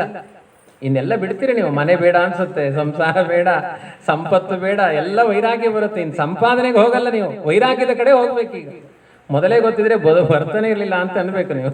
ಭಾಗವತಕ್ಕೆ ನಮಗೇನು ಬೇಕೋ ಅದನ್ನು ಕೊಡುತ್ತೆ ಭಾಗವತ. ನಮಗೆ ಬೇಡವಾದ ಸಂಗತಿನೆಲ್ಲ ಬಿಡಿಸುತ್ತೆ ಭಾಗವತ. ಹೋಗಲಿ, ಆನೆ ಕುದುರೆ ಒಂಟೆ ಲೊಳಲೊಟ್ಟೆ ನಮ್ಮ ಸೇನಾ ಭಂಡಾರವು ಲೊಳಲೊಟ್ಟೆ. ಇವತ್ತುಂಟು ನಾಳೆ ಇಲ್ಲ, ಅದು ಶಾಶ್ವತ ಅಲ್ಲ. ಗೃಹೀತ ಇವ ಕೇಶೇಶು ಮೃತ್ಯುನ ಧರ್ಮಮಾಚರೇ. ಹಿಂದೆಗಡೆಯಿಂದ ಮೃತ್ಯುದೇವ ಬರ್ತಾ ಇದ್ದಾನೆ. ಆದ್ರಿಂದ ಎಲ್ಲರಿಗೂ ಕೆಲವರು ಹೇಳಿದ್ರು ಕೊರೋನಾ ಬಂದು ಆಕಳು ಸಾಯ್ತೀರಂತೆ, ಹಿಂಕಳ್ಳ ಸೈಯೊಂತುಳ್ಳಾರ. ಇದು ಪ್ರೆಸೆಂಟ್ ಕಂಟಿನ್ಯೂಸ್ ಟೆನ್ಸ್, ಸಾಯ್ತಾ ಇದ್ದಾರೆ ಅಂತ. ಒಬ್ಬ ಪಾಠ ಕೂತಾಗ ಶಿಷ್ಯನಿಗೆ ಕೇಳಿದ್ರಂತೆ ಗುರುಗಳು, ಅರ್ಥ ಆಯ್ತೇನಾ, ಮಂಡೆಗೆ ಹೋಯ್ತೇನಾ? ಇಲ್ಲ ಗುರುಗಳೇ, ಸ್ವಲ್ಪ ಕಾಲು ಭಾಗ ಮಾತ್ರ ಉಳಿದಿದೆ. ಏನು ಕಾಲು ಭಾಗ ಉಳಿದಿದೆ ನಾನು ಹೇಳಿದ್ರಲ್ಲಿ? ಅಲ್ಲ, ಅವನು ನೋಡ್ತಾ ಇದ್ದೇನು ಅಂದ್ರೆ ಒಂದು ಕಪ್ಪೆಯನ್ನ, ಒಂದು ಇಲಿಯನ್ನ ಒಂದು ಬೆಕ್ಕು ನುಂಗ್ತಾ ಇದೆ, ಒಂದು ಸರ್ಪ ನುಂಗುತ್ತಾ ಇದೆ. ಆ ಸರ್ಪ ನುಂಗಬೇಕಾದ್ರೆ ಇಲಿಯ ಬೀಲ ಮಾತ್ರ ಉಳಿದಿದೆ. ಗುರುಗಳೇ, ಕಾಲು ಭಾಗ ಮಾತ್ರ ಉಳಿದಿದೆ ಅಂತ. ನಮ್ಮ ಕಥೆಯೂ ಅಷ್ಟೇ. ಕೆಲವರು ಅರ್ಧ ಸತ್ತವರು, 30 ವರ್ಷ ಆಗಿದೆ, 40 ವರ್ಷ ಆಗಿದೆ ಅಂದ್ರೆ ಅರ್ಧ ಹೊಟ್ಟೆ ಒಳಗಡೆ ಹೋಗಿದೆ, ಮೃತ್ಯುದೇವನ ಒಳಗಡೆ ಹೋಗಿದೆ, ಇನ್ನು ಅರ್ಧ ಮಾತ್ರ ಉಳಿದಿದೆ. 20 ವರ್ಷ ಆಗಿದೆ ಅಂದ್ರೆ ಕಾಲು ಭಾಗ ಒಳಗೆ ಹೋಗಿದೆ. 60 ಆಗಿದೆ ಅಂದ್ರೆ ಮುಕ್ಕಾಲು ಭಾಗ ಒಳಗೆ ಹೋಗಿ ಆಗಿದೆ, ಬೀಲ ಮಾತ್ರ ಅಳ್ಳಾಡ್ತಾ ಇದೆ. ಆದ್ರಿಂದ ನಾವೆಲ್ಲ ಸಾಯ್ತಾ ಇದ್ದೇವೆ. ಮೃತ್ಯು ಯಾವತ್ತು ಸರ್ಪದ ಹಾಗೆ ಕ್ರಮವಾಗಿ ನುಂಗುತ್ತೆ. ಕಪ್ಪೆ ನೊಣ ನುಂಗಿದಾಗೆ ರಪಕ್ಕ ನುಂಗೋದಿಲ್ಲ, ಮರಣ ಕ್ರಮವಾಗಿ ಬರ್ತಾ ಇದೆ. ಅದರ ಸೂಚನೆ ಏನು? ತಲೆ ಕೂದಲು ಬಿಳಿ ಬಿಳಿ ಆಗುತ್ತೆ. ಅದರ ಅರ್ಥ ಏನು? ಮೃತ್ಯು ಬರ್ತಾ ಇದೆ ಅಂತ ಒಂದೊಂದೇ ಮೆಸೇಜ್ ಕಳಿಸುವುದು ನರಕ ಲೋಕದಿಂದ ಯಮದೇವರು. ತಲೆ ಕೂದಲು ಮಂಡೆಯೆಲ್ಲ ಹಣ್ಣಾಗ್ತಾ ಇದೆ ಅಂದ್ರೆ ದೇವರು ಧರ್ಮ. ನಾವೇನ್ ಮಾಡ್ತೇವೆ? ಅದಕ್ಕೆಲ್ಲ ಕರಿ ಬಳಕೊಂಡು ನಮಗೇನು ಮೆಸೇಜ್ ಬರಲಿಲ್ಲ ಅಂತ ಹೇಳ್ತೇವೆ. ಹಲ್ಲು ಉದುರೋಗುತ್ತೆ, ಚಕ್ಕುಲಿ ಅಷ್ಟೊಂದು ಉತ್ಸಾಹದಲ್ಲಿ ತಿನ್ಲಿಕ್ಕಾಗಲ್ಲ, ಕೊನೆಗೆ ಹಲ್ಲು ಉದುರುವ ಸ್ಥಿತಿ ಬರುತ್ತೆ. ಕ್ಲಿಪ್ ಹಾಕೊಂಡು ನೆನೆ ಹಾಕೊಂಡು ಸಾರಿನಲ್ಲಿ ಒದ್ದೆ ಮಾಡಿಕೊಂಡು ತಿನ್ನೋದು ಚಕ್ಕುಲಿ. ಕೆಲವರು ಮಿಕ್ಸಿಲಿ ಪುಡಿ ಮಾಡಿ ತಿನ್ನೋದು. ಎಲ್ಲಿ ತನಕ ಆಸೆ? ಆದ್ರಿಂದ ನಮಗೇನೆಲ್ಲ ಈ ದೇಹದ ವಿಕಾರ, ಚರ್ಮಗಳು ಸುಕ್ಕುಗಟ್ಟುತ್ತೆ, ಹಲ್ಲು ಉದುರೋಗುತ್ತೆ, ತಲೆ ಕೂದಲು ಉದುರುತ್ತೆ, ಇದೆಲ್ಲ ನಮ್ಮ ಮೃತ್ಯು ಸೂಚನೆಗಳು. ಅದನ್ನು ಅರ್ಥ ಮಾಡಿಕೊಂಡು ಎಷ್ಟು ಬಾರಿ ಹುಟ್ಟುತ್ತೀರಿ, ಎಷ್ಟು ಬಾರಿ ಸಾಯ್ತೀರಿ, ಇದೇ ಕೆಲಸವ, ಇದೇ ಕೋರ್ಸ್. 50 ಬಾರಿ ಆಚೆ ಈಚೆ ಓಡಾಡಿದ್ರೆ ಈ ಕೆಲಸ ಬೇಡ ಅನಿಸುತ್ತೆ. ಕೋಟಿ ಕೋಟಿ ಜನ್ಮದಲ್ಲಿ ಆಚೆ ಈಚೆ ಓಡಿ ಆಡಿ ಆಗಿದೆ. ಏನಿದ್ರೆ ನಮ್ಮ ಜೀವನದ ಸಾರ್ಥಕತೆ?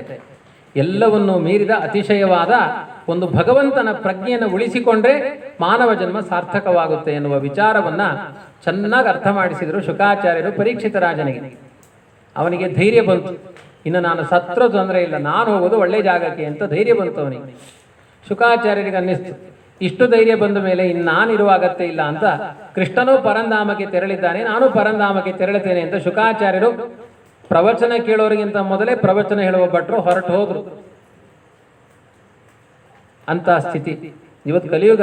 ಪ್ರವಚನ ಹೇಳೋರು ಇಲ್ಲೇ ಕೂತಿರ್ತಾರೆ, ಕೇಳೋರೆಲ್ಲ ಮೋಕ್ಷಕ್ಕೆ ಹೋಗ್ತಿರ್ತಾರೆ.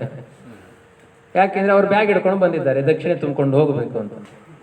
ವೈರಾಗ್ಯ ಇಲ್ಲದೆ ಇದ್ದವರಿಂದ ಭಾಗವತ ಕೇಳಿದ್ರೆ ಪ್ರಯೋಜನ ಆಗಲ್ಲ. ಭಾಗವತ ಕೇಳಲಿಕ್ಕೆ ಮನಸ್ಸಿನಲ್ಲಿ ಅಂತಹ ತ್ಯಾಗಗಳಿರಬೇಕು, ಆ ಸನ್ನಿವೇಶಗಳಿರಬೇಕು. ಇದು ನಿಜವಾದ ಭಾಗವತ. ಅದಕ್ಕೆ ನಾನು ನಿನ್ನೆ ಹೇಳಿದ್ದು ದಕ್ಷಿಣೆಯನ್ನು ಕೊಡುವ ಅಗತ್ಯ ಇಲ್ಲ. ಇದೊಂದು ಸನ್ನಿಧಾನ, ಸಮರ್ಪಣೆಗೆ ಮಾಡಬೇಕಾದ ಕರ್ತವ್ಯಗಳು, ಸ್ವಾರ್ಥಕ್ಕೆ ಮಾಡಿದ ಕರ್ಮಗಳು ಪೂರ್ಣತೆಯನ್ನು ಪಡೆಯೋದಿಲ್ಲ. ಈ ರೀತಿಯಾಗಿ ಭಾಗವತದ ಉಪನ್ಯಾಸ ಮಾಡಿದ ಶುಕಾಚಾರ್ಯರು ಸನ್ಯಾಸಿಗಳಾಗಿ ಹೊರಟೋಗ್ತಾರೆ, ಅವನ ಜೀವನದ ಉದ್ಧಾರದ ಉಪದೇಶಗಳನ್ನು ಮಾಡಿ. ಆಮೇಲೆ ಏನಾಯ್ತು ಅದರ ಮುಂದಿನ ಕಥೆ. ಪರೀಕ್ಷಿತ ರಾಜ ಕೂತಿದ್ದಾನೆ ಗಂಗೆಯಲ್ಲಿ, ಪಿಲ್ಲರ್ ಮೇಲೆ ಹೋಗಿ ಕೂತಂತೆ. ಯಾಕೆ? ಸರ್ಪದ ಭಯ ಅವನಿಗೆ. ಬಂದು ಹಾವು ಕಚ್ಚುತ್ತೆ, ತಕ್ಷಕ ಕಚ್ಚುತ್ತಾನೆ. ಮಂತ್ರಿಗಳೆಲ್ಲ ಆಚೆ ಈಚೆ ಎಲ್ಲ ಈ ಕೊರೋನಾ ಬಂದಾಗ ಟೆಸ್ಟ್ ಮಾಡಿ ಒಳಗಡೆ ಬಿಡ್ತಾರಲ್ಲ ಹಾಗೆ, ವಿಮಾನದಲ್ಲಿ ಟೆಸ್ಟ್ ಮಾಡಿ ಒಳಗಡೆ ಬಿಡ್ತಾರಲ್ಲ ಹಾಗೆ ಎಲ್ಲ ವ್ಯವಸ್ಥೆ ಮಾಡಿದರು. ಯಾರೋ ಅಪರಿಚಿತರು ಒಳಗಡೆ ಹೋಗಬಾರದು ಅವನು. ತಕ್ಷಕ ಹೊರಟ, ನಾನಿವತ್ತು ಕಚ್ಚಲೇಬೇಕು.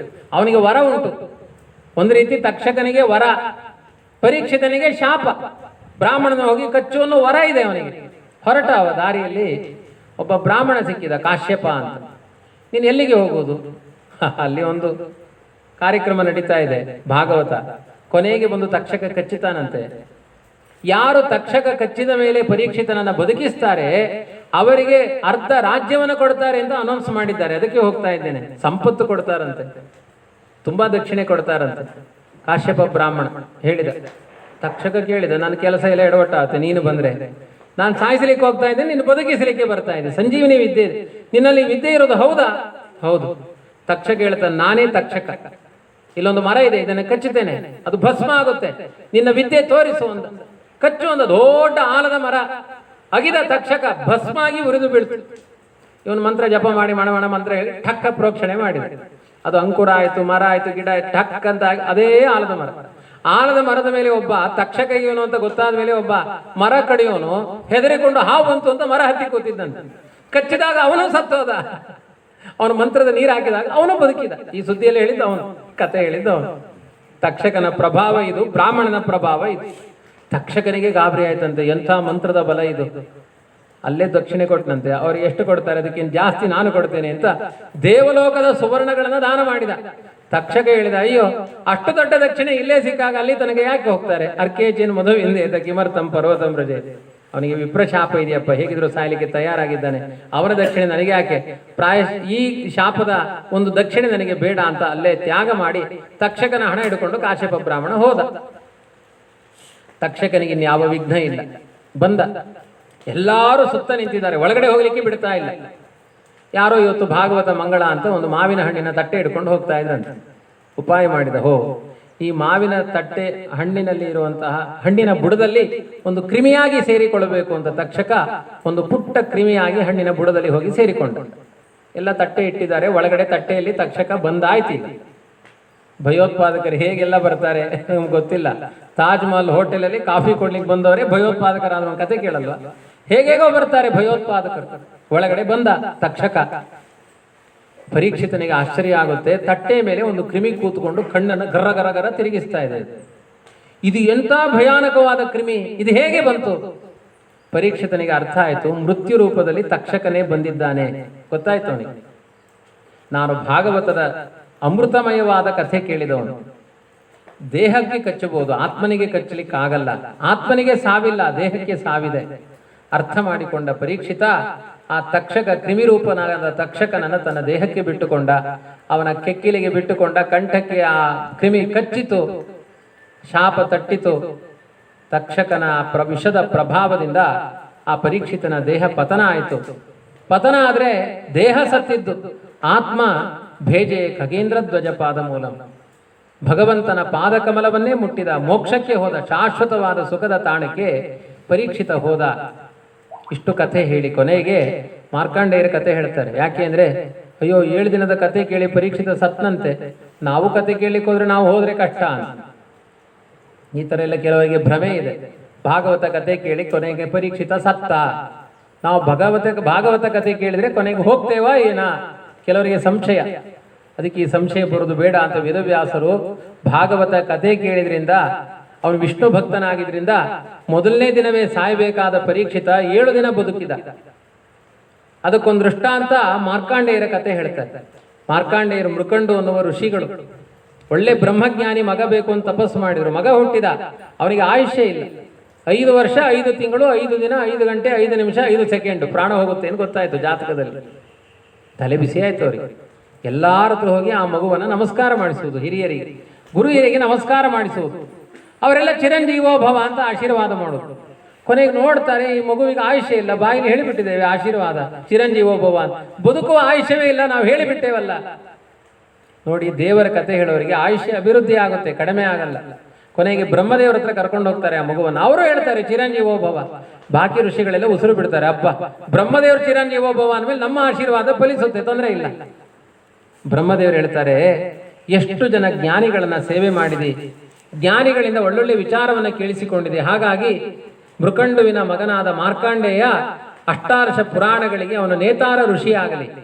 ಎಲ್ಲೆಲ್ಲಿ ಪುರಾಣ ನಡೆಯುತ್ತೆ ಅದಕ್ಕೆಲ್ಲ ಇವನು ನಿಯಾಮಕನಾಗಿ ಇರಲಿ. ಆ ಋಷಿ ಪ್ರಣೇತ, ಪುರಾಣ ಪ್ರಣೇತ ಋಷಿ ಆಗಲಿ ಮಾರ್ಕಾಂಡೇಯ. ಅವನು ಈ ಕಲ್ಪ ಮುಗಿಯೋ ತನಕ, ಶ್ವೇತವಾರಾಹ ಕಲ್ಪೆ ಅಂತ ಹೇಳ್ತೇವೆ, ಕಲ್ಪ ಮುಗಿಯೋ ತನಕ ಅವನು ಚಿರಂಜೀವಿ ಆಗಲಿ. ನೋಡಿ, ದೇವರ ಕಥೆ ಹೇಳಿದ್ದಕ್ಕೆ, ದೇವರ ಕಥೆ ಕೇಳಿದ್ದಕ್ಕೆ ಕಲ್ಪ ಮುಗಿಯೋ ತನಕ ದೀರ್ಘಾಯುಷ್ಯ ಬಂತು. ರಾಮ ರಾಮ ಅಂತ ಜಪ ಮಾಡಿದ್ದಕ್ಕೆ ವಿಭೀಷಣನಿಗೆ ಇವತ್ತು ಅವನು ಚಿರಂಜೀವಿ ಆಗಿದ್ದಾನೆ. ಯಾರು ರಾಮನಾಮ ಸ್ಮರಣೆ, ಕೃಷ್ಣನ ನಾಮ ಸ್ಮರಣೆ ಮಾಡಿದ್ದಾರೆ ಅವರು ಪೂರ್ಣ ಆಯುಷ್ಯದಲ್ಲಿ ಬದುಕಿ ಜೀವನದ ಮೌಲ್ಯಗಳನ್ನು ಕಂಡುಕೊಳ್ತಾರೆ. ದೇವರು, ಧರ್ಮ. ಕೊರೋನಾ ಇಲ್ಲ ಯಾರಿಗೆ ಬಂತು? ಯಾರು ತುಂಬ ಹೆಂಡ ಕುಡಿತಾರೆ ಅವರು ಸತ್ತಿದ್ದಾರೆ ಅಷ್ಟೇ. ಹರಿಭಕ್ತರಾದವ್ರದ್ದು ಯಾರ್ದು ಪ್ರಾಣ ಹೋಗಿಲ್ಲ. ಹಾಗಾಗಿ ತುಂಬಾ ಮಡಿಯಾದ ರೋಗ ಕೊರೋನಾ. ಮಡಿಯಲ್ಲೇ ಇರಬೇಕು, ಅದಕ್ಕೆ ಮುಟ್ಟಬೇಡಿ, ಯಾರನ್ನು ಟಚ್ ಮಾಡಬೇಡಿ. ಮಡಿ ಅದು ಮಡಿ ಮಾಡುವ ರೋಗ. ಅದು ಒಳ್ಳೇದು ಅಂತ ಇನ್ನು ಮತ್ತೆ ಆವಾಹನೆ ಮಾಡಿಕೊಳ್ಳಿಕ್ಕೆ ಹೋಗ್ಬೇಡಿ. ಅದು ಹೋಗ್ಲಿ, ಜಗತ್ತಿನ ಮಾರಿ ರೋಗ, ಅದು ಹೊರಟೋಗ್ಲಿ. ಅದು ಒಟ್ಟಿನಲ್ಲಿ ಏನೇ ಆದರೂ ಕೂಡ ದೇವರು ನಮ್ಮನ್ನು ಗಟ್ಟಿಯಾಗಿ ರಕ್ಷಿಪನು, ಇದಕ್ಕೆ ಸಂಶಯವಿಲ್ಲ. ತಲ್ಲಣಿಸದಿರು ಕಂಡ್ಯ ತಾಳು ಮನವೇ. ಅವನನ್ನು ನಂಬಿದ್ರೆ ನಮ್ಮ ಅನಂತ ಕಷ್ಟಗಳನ್ನು ದೇವರು ಪರಿಹಾರ ಮಾಡ್ತಾನೆ. ಕೆಲವೊಮ್ಮೆ ಕಷ್ಟಗಳು ನಮ್ಮ ಪ್ರಾರಬ್ಧದಲ್ಲಿ ಇರುತ್ತೆ. ಕೆಲವೊಮ್ಮೆ ಏನೇನೋ ಕಷ್ಟಗಳು ಬಂತು, ನಾನು ದೇವರ ಸ್ಮರಣೆ ಮಾಡಿದ್ರು ಇಷ್ಟು ಕಷ್ಟ ಬಂತಲ್ವಾ ಅಂದ್ರೆ ಕಷ್ಟ ಕಡಿಮೆ ಮಾಡಿದ್ದಾನೆ, ಇದಕ್ಕಿಂತ ಜಾಸ್ತಿ ಕಷ್ಟ ಇತ್ತು ಅಂತ ಅರ್ಥ. ಅವನ ಸಂಕಲ್ಪದಲ್ಲಿ ಏನೆಲ್ಲ ಉಪಾಯಗಳಿದೆ ಅನ್ನೋದು ನಮಗೆ ಗೊತ್ತಿಲ್ಲ. ಹಾಗಾಗಿ ಅದನ್ನು ಅರ್ಥ ಮಾಡಿಕೊಂಡು ದೇವರ ಅಭಿಮುಖವಾಗಿ ನಮ್ಮ ಬದುಕಿರಬೇಕು. ನಮ್ಮ ಮುಂದೆ ದೇವರು, ಧರ್ಮ ಅನ್ನೋದೇ ಕಾಣಿಸ್ತಾ ಇರಬೇಕು. ಮಕ್ಕಳಿಗೂ ಅದನ್ನೇ ಬೋಧನೆ ಮಾಡಬೇಕು. ನಮ್ಮ ಮನಸ್ಸಿಗೂ ನಾವೇ ಟ್ಯೂನ್ ಮಾಡಿಕೊಳ್ಬೇಕು. ದೊಡ್ಡವರು ಮೀಸೆ ಚಿಗುರಿದ ಮೇಲೆ ಯಾರು ನಮಗೆ ಹೇಳೋರು ಇರೋದಿಲ್ಲ, ನಮಗೆ ನಾವೇ ಹೇಳಿಕೊಳ್ಬೇಕು. ಭಾಗವತ ಗ್ರಂಥಗಳ ಮೂಲಕ ನಮಗೆ ನಾವು ಮನನ ಮಾಡಿಕೊಳ್ಬೇಕು. ಆತ್ಮೋದ್ಧಾರದ ಕಡೆ ಸಾಗಬೇಕು. ಯಾರು ತಂದೆ, ಯಾರು ತಾಯಿ, ಯಾರ ಮಕ್ಕಳು, ಯಾರು ಗಂಡ ಎಲ್ಲ ಒಂದು ದಿನ ಬಿಟ್ಟು ಹೋಗೋರೆ. ಎಲ್ಲ ಸ್ಮಶಾನದ ತನಕ, ಮೋಕ್ಷದ ತನಕ ಬರೋರು ಯಾರೂ ಇಲ್ಲ. ಬರುವುದಾದ್ರೆ ಭಾಗವತ ಮಾತ್ರ. ಆದ್ರಿಂದ ಇದಕ್ಕಿಂತ ಒಳ್ಳೆಯ ಬಂಧು ಮತ್ತೊಂದಿಲ್ಲ. ಭಾಗವತ ಕಥೆ ಎಲ್ಲಿ ನಡೆಯುತ್ತೆ, ಭಾಗವತ ಶ್ರವಣ ಆಗುವ ಜಾಗ, ಒಂದೊಂದು ಹೆಜ್ಜೆ ಭಾಗವತಕ್ಕೆ ಹೋಗ್ತೇನೆ ಅಂತ ಒಂದೊಂದು ಹೆಜ್ಜೆ ಇಟ್ಟರೆ ಅಶ್ವಮೇಧ ಯಾಗದ ಮಾಡಿದ ಪುಣ್ಯ ಬರುತ್ತಂತ. ಆದ್ರಿಂದ ನೀವು ಮನೆಯಲ್ಲಿ ಹಿಟ್ಟಿಡ್ಕೊಂಡು ಆ ಇರುವೆ ಅದಕ್ಕೆಲ್ಲ ಸ್ಪ್ರೇ ಮಾಡಿದ ಪಾಪ ಎಲ್ಲ ಹೊರಟೋಯ್ತು. ಮತ್ತೆ ಮಾಡ್ಲಿಕ್ಕೆ ಹೋಗ್ಬೇಡಿ ಅಷ್ಟೇ. ಎಲ್ಲ ಕೊಲ್ಲಬಾರ್ದು, ಪ್ರಾಣಿ ಪಕ್ಷಿಗಳನ್ನೆಲ್ಲ ಕೊಲ್ಲಬಾರ್ದು, ಹಿಂಸೆ ಮಾಡಬಾರ್ದು. ಮಾಡಿದ ಎಲ್ಲಾ ಪಾಪಗಳು ಕೂಡ ಭಾಗವತ ಅಂತ ಹೋಗ್ತಾ ಇದ್ರೆ ಒಂದೊಂದು ಹೆಜ್ಜೆಗೆ ಯಾಗ ಮಾಡಿದ ಫಲ ಇದೆ ಅಂತ ಹೇಳಿದ್ದಾರೆ. ಅಂಥ ಒಂದು ಶ್ರೇಷ್ಠವಾದ ಭಾಗವತ, ಪರಮ ಪವಿತ್ರವಾದ ಸ್ಥಳ ಇದು, ಪುಣ್ಯಭೂಮಿ. ಎಂತಹ ಜೀವೋತ್ತಮರಾದ ಸತ್ಯಲೋಕದ ಅಧಿಪತಿಗಳು ಶ್ರೀಮದ್ ಆನಂದ ತೀರ್ಥ ಭಗವತ್ಪಾದಾಚಾರ್ಯರು. ಅವರಿಗೆ ಪುಣ್ಯಭೂಮಿಯಲ್ಲಿ ವಿಶೇಷವಾಗಿ ನಡೆದಾಡಿದ ಪವಿತ್ರವಾದ ತಾಣ ಇದು. ಅವರ ತಮ್ಮ ವಿಷ್ಣುತೀರ್ಥರು, ಅವರು ತಪಸ್ಸು ಮಾಡಿದ ತಪೋಭೂಮಿ, ಯಾಗ ಯಜ್ಞಗಳನ್ನು ಮಾಡಿದ ಭೂಮಿ. ಇಲ್ಲಿ ಅನೇಕ ಸತ್ಕರ್ಮಗಳು, ಅನೇಕ ಪ್ರಾಯಶ್ಚಿತ್ತ ಸತ್ಕರ್ಮಗಳು, ಭಾಗವತ ಉದ್ಯಾಪನ ಹೋಮ, ನಿನ್ನೆ ದುರ್ಗಾ ಪೂಜೆ, ಹೀಗೆ ಬ್ರಾಹ್ಮಣ ಸಂತರ್ಪಣೆ, ಎಲ್ಲ ವಿಧವಾದ ಸತ್ಕರ್ಮಗಳು ಯಥೋಚಿತವಾಗಿ ಇಲ್ಲಿಯ ಸ್ಥಳಕ್ಕೆ ಯೋಗ್ಯವಾಗಿ ಏನು ಮಾಡಿದ್ದೀರಿ, ಇದರಿಂದ ಭಗವಂತ ಪ್ರಸನ್ನನಾಗಿ ಈ ಸ್ಥಳ ಅದು ಕೀರ್ತಿ ಬರಬೇಕು. ಈ ಜಾಗದಲ್ಲಿ ದೇವತಾ ಸನ್ನಿಧಾನ ಬರಬೇಕು, ಅನಿಷ್ಟಗಳೆಲ್ಲ ಪರಿಹಾರ ಆಗಬೇಕು. ನಾವು ಮಾಡುವ ಸತ್ಕರ್ಮ ನಮ್ಮ ಬದುಕು ಉದ್ಧಾರ ಆಗಬೇಕು. ಆ ಥರ ಏನೆಲ್ಲ ಒಳ್ಳೆಯದಾಗಬೇಕು ಅದನ್ನೆಲ್ಲ ಭಗವಂತ ಇಲ್ಲಿ ಕಲ್ಪಿಸಿಕೊಡ್ಲಿ, ವಿಘ್ನಗಳನ್ನೆಲ್ಲ ಪರಿಹಾರ ಮಾಡಲಿ ಅಂತ ವಿಶೇಷವಾಗಿ ಈ ಭಾಗವತದ ಮಂಗಳದ ಪ್ರಸಂಗದಲ್ಲಿ ಇದೊಂದು ಪ್ರಸನ್ನ ಕಾಲ. ಎಲ್ಲ ದೇವಬ್ರಾಹ್ಮಣರು ಕೂಡ ಆಶೀರ್ವಾದ ಮಾಡುವ ಮಧ್ಯಾಹ್ನದ ಕಾಲ 11:30 ಅಂತ ಹೇಳಿದ್ದಾರೆ. ಅಂಥ ಒಂದು ಶ್ರೇಷ್ಠವಾದ ಕಾಲದಲ್ಲಿ ಎಲ್ಲ ದೇವತೆಗಳು ಕೂಡ ಬಂದು ಅನುಗ್ರಹ ಮಾಡಿ, ನೀವೇನು ಕಟಿಬದ್ಧರಾಗಿ ದೀಕ್ಷಿತರಾಗಿ ನಿಂತಿದ್ದೀರಿ ಈ ಸತ್ಕರ್ಮ ಮಾಡಬೇಕು ಅಂತ, ಅದು ಹೂವೆತ್ತಿದ ಹಾಗೆ ಅದು ನಡೀಲಿ ಆ ಸತ್ಕರ್ಮ. ಇಲ್ಲಿ ಅನೇಕ ರೀತಿಯ ಸಜ್ಜನರ ಮನಸ್ಸು ಅರಳುವಂತೆ ಆಗಲಿ, ಅವರ ಚಿಂತೆ ದುಃಖಗಳೆಲ್ಲ ಪರಿಹಾರವಾಗಿ ಮತ್ತೆ ಮತ್ತೆ ಇಂಥ ಚಿಂತನೆಗಳಿಗೆ ಸಾಗಬೇಕು. ಧಾರಾವಾಹಿ ನೋಡುವ ಕೆಟ್ಟ ಬುದ್ಧಿ ಹೋಗಲಿ, ಜಗತ್ತಿನ ದೂಷಣೆಗಳ ಬಗ್ಗೆ ದೂರ ಆಗಲಿ ನಮ್ಮ ಮನಸ್ಸು, ದೇವರಿಗೆ ಅಭಿಮುಖವಾಗಿರಲಿ. ಮಹಾಭಾರತ, ರಾಮಾಯಣ, ಭಾಗವತ ಇಂಥ ವಿಚಾರಗಳಿಗೆ ನಮ್ಮ ಮನಸ್ಸಿನ ಪ್ರೇರಣೆಗಳು, ನಮ್ಮ ಮಕ್ಕಳ ಮನಸ್ಸಿನ ಪ್ರೇರಣೆಗಳು ಸಾಗುವಂತೆ ಈ ಸನ್ನಿಧಾನ ಎಲ್ಲರಿಗೂ ಒಂದು ಒಳ್ಳೆಯ ಧಿಯೋಯೋನ ಪ್ರಚೋದಯಾತ ಅಂತ ಗಾಯತ್ರಿಯ ಮಂತ್ರದ ವ್ಯಾಖ್ಯಾನ ಮಾಡಿದರು ಅವಾಗ ಆಚಾರ್ಯರು. 10 ಅವತಾರಗಳ ಚಿಂತನೆ ಗಾಯತ್ರಿಯ ಮಂತ್ರದಲ್ಲಿದೆ. ಅಂತಹ ಗಾಯತ್ರಿಯ ಮಂತ್ರದ ಚಿಂತನೆಗಳು ಕೂಡ ಯಜ್ಞದಲ್ಲಿ ನಡೆದಿದೆ ಅಂತ. ಆದ್ರಿಂದ ಎಲ್ಲರ ಮನಸ್ಸು ಕೂಡ ಸನ್ಮಾರ್ಗದಲ್ಲಿ ಸಾಗುವಂತೆ ಭಗವಂತ ಪ್ರೇರಣೆ ಮಾಡಲಿ ಅಂತ ಹೇಳ್ತಾ, ತುಂಬ ಒಳ್ಳೆಯದಾಗಿ ನಡೆದಿದೆ. ನಾನು ನಿನ್ನೆ ಬಂದೆ ಇವತ್ತು ಹೊರಟೆ ಅಂತ ಅನಿಸುವ ಹಾಗೆ ಉಂಟು. ನಮಗೊಂದು ವಾರ ಇಲ್ಲಿ ಕಳೆದೆ ಎನ್ನುವ ಭಾವನೆ ಬರಲೇ ಇಲ್ಲ ಇಲ್ಲಿ. ಅಷ್ಟು ಒಳ್ಳೆಯ ರೀತಿಯಾದ ವ್ಯವಸ್ಥೆ. ನಮ್ಮ ರವಿ ಭಟ್ರ ಒಳ್ಳೆ ಪಾಕ ಪ್ರವೀಣರವರು. ಒಂದು ದಿನ ಒಂದು ಅಡಿಗೆ ಹಿಡಿಲಿಲ್ಲ ಅವರು ಪ್ರಶಸ್ತಿ ವಿಜೇತರವರು. ಆದ್ದರಿಂದ ಕೆಲವರು ಕೇಳಿದ್ರು, ಭಾಗವತ ಚಂದ ಆಯ್ತಾ, ಅಡಿಗೆ ಚಂದ ಆಯ್ತಾ ಅಂತ. ಅಡಿಗೆಯಲ್ಲಿ ಕಂಪ್ಲೇಂಟ್ ಇಲ್ಲ, ಭಾಗವತದ ನೋಡ್ಬೇಕಷ್ಟೇ. ಯಾಕೆಂದ್ರೆ ಅಡಿಗೆ ತಿಂದಿದ್ದೆಲ್ಲ ಜೀರ್ಣ ಆಗಿದೆ, ಭಾಗವತ ಜೀರ್ಣ ಆಗಲಿಲ್ಲ. ಇದು ಜೀರ್ಣ ಆಗುವ ಪದಾರ್ಥ ಅಲ್ಲ ಅಷ್ಟು ಬೇಗ, ಅದನ್ನು ಮತ್ತೆ ಮತ್ತೆ ತಿನ್ನಬೇಕಿದೆ. ಒಂದು ಬಾರಿ ತಿಂದರೆ ಜೀರ್ಣ ಆಗುವ ಪದಾರ್ಥ ಭಾಗವತ ಅಲ್ಲ. ಮತ್ತೆ ಮತ್ತೆ ಅದನ್ನು ಶ್ರವಣ ಮಾಡಬೇಕು. ವಿಶೇಷವಾಗಿ ಭಾಗವತವನ್ನ ಕೇಳಬೇಕು, ನಮ್ಮ ಬದುಕು ಸಾರ್ಥಕ ಆಗಬೇಕು ಅಂತ ಹೇಳ್ತಾ, ಈ ವೈದ್ಯನಾಥನ ಕ್ಷೇತ್ರಾಗ್ರ್ಯಂ ತ್ರಿಭುವನ ವೈದ್ಯನಾಥನಾಥಂ ಪ್ರಸ್ಥಾಯ ಪ್ರಚುರತರಾಂತರ ಪ್ರಭಾವಿ ಶ್ರೀಕೃಷ್ಣಾಮೃತ ಪರಮಾರ್ಣವಾಭಿಧಾನಂ ಚಕ್ರೇ ಸದ್ವಚನತತಿಂ ಸ್ವಭಕ್ತ ಭೂತ್ಯೈ ಅಂತ ಮಧ್ವವಿಜಯದ ಶ್ಲೋಕ. ಶ್ರೇಷ್ಠವಾದ ಒಂದು ತ್ರಿಭುವನ ವೈದ್ಯನಾಥನಾಥ, ತ್ರಿಭುವನ ವೈದ್ಯನಾಥನಾಥ ಯಾರು ಆ ಕೊಕ್ಕಡ ಧನ್ವಂತರಿ, ಇಲ್ಲೆಲ್ಲ ರುದ್ರದೇವರೊಂದು ಉಪಾಸನೆ ಮಾಡ್ತಾರೆ. ರುದ್ರದೇವರಲ್ಲ, ಅದು ಲಿಂಗರೂಪದ ಮಹಾವಿಷ್ಣು. ಮತ್ತೆ ಅಲ್ಲೊಂದು ಪಕ್ಕದಲ್ಲಿ ಒಂದು ವಿಷ್ಣುವಿನ ಸ್ಥಾಪನೆ ಮಾಡಿದ್ದಾರೆ. ಇದೆಲ್ಲ ನಮ್ಮ ಅಜ್ಞಾನಗಳು, ಮನುಷ್ಯರ ಅಜ್ಞಾನ. ಮಧ್ವಾಚಾರ್ಯ ಸ್ಪಷ್ಟ ಹೇಳಿದ್ದಾರೆ. ಎಷ್ಟು ಹೇಳಿದ್ರು ನಮ್ಮ ಬುದ್ಧಿ ಸರಿ ಆಗೋದಿಲ್ಲ ಬಿಡಿ, ಅದು ಹೇಳ್ತಾನೆ ಇರಬೇಕಷ್ಟೆ. ಲಿಂಗ ರೂಪದಲ್ಲಿ ವಿಷ್ಣುವೇ ಇರುವುದಲ್ಲಿ, ಶಿವ ಅಲ್ಲ. ಇದು ವೈಷ್ಣವ ಕ್ಷೇತ್ರ, ಇದು ಸ್ಪಷ್ಟ ಹೇಳಿದ್ದಾರೆ. ಇತಿಹಾಸದ ಗ್ರಂಥದಲ್ಲಿ ದಾಖಲೆ ಆಗಿದೆ. ಮಧ್ವಾಚಾರ್ಯರಿಗೆ ಬಂದರು ಮಧ್ಯಾಹ್ನ ಕಾಲದಲ್ಲಿ.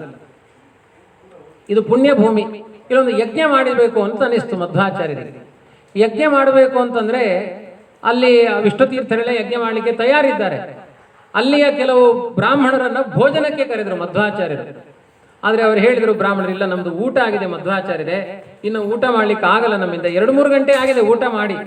ಮಧ್ಯಾಹ್ನ 3 ಗಂಟೆ ಅಷ್ಟೊತ್ತಿಗೆ ಮಧ್ವಾಚಾರ್ಯರು ಊಟಕ್ಕೆ ಕರೆದಿದ್ದಾರೆ. ಯಜ್ಞ ಎಲ್ಲ ಮುಗಿದು ತಡ ಆಗಿದೆ. ಮಧ್ವಾಚಾರ್ಯ ಹೇಳಿದರು, ಪರವಾಗಿಲ್ಲ, ನೀವು ಊಟ ಮಾಡಿ. ಒಮ್ಮೆ ಊಟ ಆಗಿದೆ, ಇಲ್ಲ ಮಾಡಿ, ನಿಮಗೆ ದೋಷ ಇಲ್ಲ ಅಂತ ಮಧ್ವಾಚಾರ್ಯರು ಊಟ ಆದ ಮೇಲೂ ಕೂಡ ಅವರಿಗೆ ಜೀರ್ಣಶಕ್ತಿಯನ್ನು ಕೊಟ್ಟು ಊಟ ಮಾಡಿಸಿ ಅನುಗ್ರಹ ಮಾಡಿದ ಕ್ಷೇತ್ರ. ಪ್ರೀತಿಯಿಂದ ಬ್ರಾಹ್ಮಣರಿಗೆ ಮಧ್ವಾಚಾರ್ಯರು ಭೋಜನ ಮಾಡಿಸಿದ ಪುಣ್ಯ ಭೂಮಿ ಇದು. ಇಷ್ಟು ಇತಿಹಾಸ ಗ್ರಂಥಗಳಲ್ಲಿ ಉಂಟು. ಆಮೇಲೆ ಇಲ್ಲಿಯ ಬ್ರಾಹ್ಮಣರೆಲ್ಲ ಸರಿಯಾದ ಒಂದು ಜ್ಞಾನ ಇಲ್ಲ. ಪಂಚಾಯತನ ಪೂಜೆ ಅಂತ ಗಣಪತಿ, ಸೂರ್ಯ, ದುರ್ಗೆ ಎಲ್ಲರನ್ನೂ ಒಟ್ಟಿಗೆ ಒಂದೇ ಪೀಠದಲ್ಲಿಟ್ಟು ಮಂಗಳಾರತಿ ಮಾಡುವುದು. ಅದು ಗೋಗ್ರಾಸ ಆಗುತ್ತೆ, ಅದು ಸರಿ ಅಲ್ಲ. ಅದು ಪೂಜೆ ಮೊದಲು ವಿಷ್ಣು, ಆಮೇಲೆ ಲಕ್ಷ್ಮಿ, ಆಮೇಲೆ ಮುಖ್ಯ ಪ್ರಾಣ, ಆಮೇಲೆ ಗರುಡ, ಆಮೇಲೆ ಶೇಷ, ರುದ್ರ. ಹೀಗೊಂದು ತಾರತಮ್ಯ ಅಂತ ಉಂಟು. ತಾರತಮ್ಯ ಅಂದ್ರೆ ಅವರವರಿಗೆ ಯೋಗ್ಯವಾದ ಸ್ಥಾನ. ಆಚೆ ಮಹಿಳೆಯರು, ಈಚೆ ಪುರುಷರು, ಆಚಾರ್ಯ ಇಲ್ಲಿ ಎಲ್ಲ ಒಟ್ರಾಸಿ ಒಟ್ಟಿಗೆ ಕೂತ್ಕೊಳ್ಳೋದ, ಅದು ಇಸ್ಪೀಟ್ ಆಟದಲ್ಲಿ ಮಾತ್ರ. ಹಾಗಾಗಿ ಒಂದು ತಾರತಮ್ಯ ಅನ್ನೋ ವ್ಯವಸ್ಥೆ ಇದೆ. ತಾರತಮ್ಯಂ ತಥೋಜ್ಞೇಯಂ ಸರ್ವೋಚ್ಚತ್ವಂ ಹರೇಸ್ತತ ಏತದ್ವಿನ ನಕಸ್ಯಾಪಿ ವಿಮುಕ್ತಿ ಸ್ಯಾತ್ ಕಥಂಚನ. ಸರಿಯಾಗಿ ಆ ದೇವತೆಗಳು ಯಾರು ಎತ್ತರದಲ್ಲಿದ್ದಾರೆ, ಯಾರು ಕೆಳಗಿದ್ದಾರೆ ಅನ್ನೋದನ್ನು ಅರ್ಥ ಮಾಡಿಕೊಳ್ಳಿಲ್ಲ ಅಂದ್ರೆ ನೀವು ಮೋಕ್ಷಕ್ಕೆ ಹೋಗೋದಿಲ್ಲ, ಅನರ್ಥಕ್ಕೆ ಭಾಗಿಗಳಾಗ್ತೀರಿ. ಅದನ್ನೆಲ್ಲ 18 ಪುರಾಣಗಳ ಎಲ್ಲಾ ವಾಕ್ಯಗಳನ್ನು, ಮತ್ತೆ ತುಂಬಾ ಇಲ್ಲಿ ಜಾಣರಂತೆ ಈ ಜಾಗದಲ್ಲಿ, ಅಷ್ಟಪಕ್ಕ ಯಾರು ಒಪ್ಪಿಕೊಳ್ಳೋರಲ್ಲ, ಅಂಚವೈಕು ಇಂಚವೈಕು ಅಂತ ಪ್ರಶ್ನೆ ಮಾಡುವವರು. ಅವರಿಗೆಲ್ಲ ವೇದವ್ಯಾಸದೇವರ ಗ್ರಂಥಗಳಿಂದ, ನಾನು ಹೇಳ್ತಾ ಇಲ್ಲ ಮಧ್ವಾಚಾರ್ಯರಾಗಿ, ವೇದವ್ಯಾಸದೇವರ ಗ್ರಂಥಗಳಲ್ಲಿ ಹೀಗಿದೆ ಅಂತ 18 ಪುರಾಣ ಗ್ರಂಥಗಳನ್ನು ತೆಗೆದು ಅದರಲ್ಲಿ ಆ ವಾಕ್ಯಗಳನ್ನು ತೆಗೆದು ಅದನ್ನೆಲ್ಲ ಸಂಗ್ರಹ ಮಾಡಿ ಇಡೇಪಾಡಿತಾ ಇರೋ ವಂಶಕ್ಕೆ ಒಂದು ಕೃಷ್ಣಾಮೃತ ಮಹಾರ್ಣವ ಅಂತ ಒಂದು ಗ್ರಂಥವನ್ನು ರಚನೆ ಮಾಡಿಕೊಟ್ಟು, ಇದನ್ನ ನೀವೆಲ್ಲ ಶ್ರೋತ್ರಿಯ ಬ್ರಾಹ್ಮಣರಾಗಿ ಧರ್ಮ ಪ್ರಚಾರ ಮಾಡಿ ಅಂತ ಅವರಿಗೆ ದೀಕ್ಷೆ ಕೊಟ್ಟರು ಮಧ್ವಾಚಾರ್ಯರು. ಆ ದೀಕ್ಷೆ ಕೊಟ್ಟ ವಂಶವೇ ಎಡೆಪಾಡಿತಾಯರ ವಂಶ. ಎಡಪಡಿತಾಯರು, ಇಡೆಪಾಡಿತಾಯ ಅಂತ ಒಂದು ಪಾಠ ಇದೆ, ಎಡಪಡಿತಾಯರು ಅಂತ. ಒಟ್ಟಿನಲ್ಲಿ ಒಂದು ಅದಂತೂ ಸತ್ಯ, ಆ ವಂಶ ಇದೆ, ಬೆಳೆದು ಬಂದಿದೆ. ಯಜ್ಞನಾರಾಯಣನ ಪ್ರತಿಮೆ, ಯಜ್ಞಕ್ಕೆ ಬೇಕಾದ ಸೃಕ್ಸೃವ, ಕೃಷ್ಣಾಮೃತ ಮಹಾರ್ಣವ ಅನ್ನುವ ಗ್ರಂಥ, 3 ನಿಧಿಗಳನ್ನು ಮಧ್ವಾಚಾರ್ಯರು ಕೊಟ್ಟು ಹೋಗಿದ್ದಾರೆ. ಆ ಪರಂಪರೆಯಲ್ಲಿ ವಿಶೇಷವಾಗಿ ಬೆಳೆದು ಬಂದಿದೆ ನಮ್ಮ ಸೂರ್ಯನಾರಾಯಣಾಚಾರ್ಯರು. ಇನ್ನು ಮುಂದೆ ಆ ಪೂಜೆ ಮಾಡುವ ಅವರಂತ ನಿಷ್ಠರು ಆ ಪರಂಪರೆಯಲ್ಲಿ ಬರಬೇಕು. ಅದು ಹೇಗೆ ಏನು ಅನ್ನೋದನ್ನು ಅದರ ಬಗ್ಗೆಯೂ ನೀವೆಲ್ಲ ಯೋಚನೆ ಮಾಡಬೇಕು. ವಿಶೇಷವಾಗಿ ಅವರಿಗೂ ಸಪೋರ್ಟ್ ಮಾಡಬೇಕು. ಇಲ್ಲಿ ಅವ್ರ ಮನೆಯಲ್ಲೂ ಒಂದು ಗೋಪಿನಾಥ ವಿಗ್ರಹ ಇದೆ, ತುಂಬಾ ಚಂದದ ಗೋಪಿನಾಥ ವಿಗ್ರಹ, ಯಜ್ಞನಾರಾಯಣ. ವಿಶೇಷವಾಗಿ ಅದು ಇಲ್ಲಿಯ ಗೋಪಿನಾಥನ ಉತ್ಸವ ಮೂರ್ತಿ ಅಲ್ಲಿದೆಯಾ ಎಲ್ಲ ಗೊತ್ತಿಲ್ಲ, ಅದು ಇನ್ನೂ ವಿಚಾರ ಮಾಡಬೇಕಾದ ಅಂಶಗಳಿದೆ ಸಾಕಷ್ಟು. ಒಳ್ಳೆಯ ಸನ್ನಿಧಾನ ಇರುವಂತಹ ಜಾಗ, ಒಂದು ಒಳ್ಳೆಯ ಒಂದು ತ್ರೇತಾಯುಗದ ಭಾವ ಈ ಪರಿಸರದಲ್ಲಿ ಬರುತ್ತೆ. ಬಾಳ್ತಿಲ್ಲಾರ ಮೊನ್ನೆ ಅದನ್ನೇ ಹೇಳ್ತಾ ಇದ್ದೆ, ಇಲ್ಲಿ ಬಂದರೆ ಆಚಾರ್ಯ ನೈಮಿಷಾರಣ್ಯದಲ್ಲಿ ಕೂತು ಪಾರಾಯಣ ಮಾಡಿದಾಗಿದೆ. ನಾನು ಅದನ್ನೇ ಹೇಳಿದ್ದೇನೆ, ಇಲ್ಲಿ ಕೇಳುವ ಜನ ಎಷ್ಟಿದ್ದಾರೆ ಆಯ್ತಾ, ಅದೆಲ್ಲ ಹೆಚ್ಚು ನಾನು ಗಮನಿಸದೆ, ಇದು ಹೆಚ್ಚಿನ ಒಂದು ಪುಣ್ಯದ ಭೂಮಿ ಇದು. ಎಷ್ಟೋ ಭಾಗವತಗಳನ್ನು ಹೇಳಿದ್ದೇನೆ, ಆ ಎಲ್ಲಾ ಪುಣ್ಯಗಳು ಇಲ್ಲಿಗೆ ನನ್ನನ್ನು ಕರ್ಕೊಂಡು ಬಂದಿದೆ ಅಂತ ನಾನು ಭಾವಿಸ್ತೇನೆ ಅಷ್ಟೇ. ಇಲ್ಲಿ ಭಾಗವತ ಹೇಳಲಿಕ್ಕೆ ಹಿಂದೆ ಹೇಳಿದ ಭಾಗವತಗಳ ಪುಣ್ಯ ಇದು ಅಂತ ಭಾವಿಸ್ತೇನೆ. ನಮ್ಮ ಗುರುಗಳು ವಿಶ್ವೇಶ ತೀರ್ಥರಿದ್ರೆ ತುಂಬಾ ಸಂಭ್ರಮ ಪಡ್ತಾ ಇದ್ರು ಇದಕ್ಕೆ, ಅವರು ತುಂಬಾ ಸಪೋರ್ಟ್ ಮಾಡ್ತಾ ಇದ್ರು. ಅಂತ ಒಬ್ರು ಗುರುಗಳನ್ನ ನಾವು ವಿಯೋಗ ಮಾಡಿಕೊಂಡಿದ್ದೇವೆ.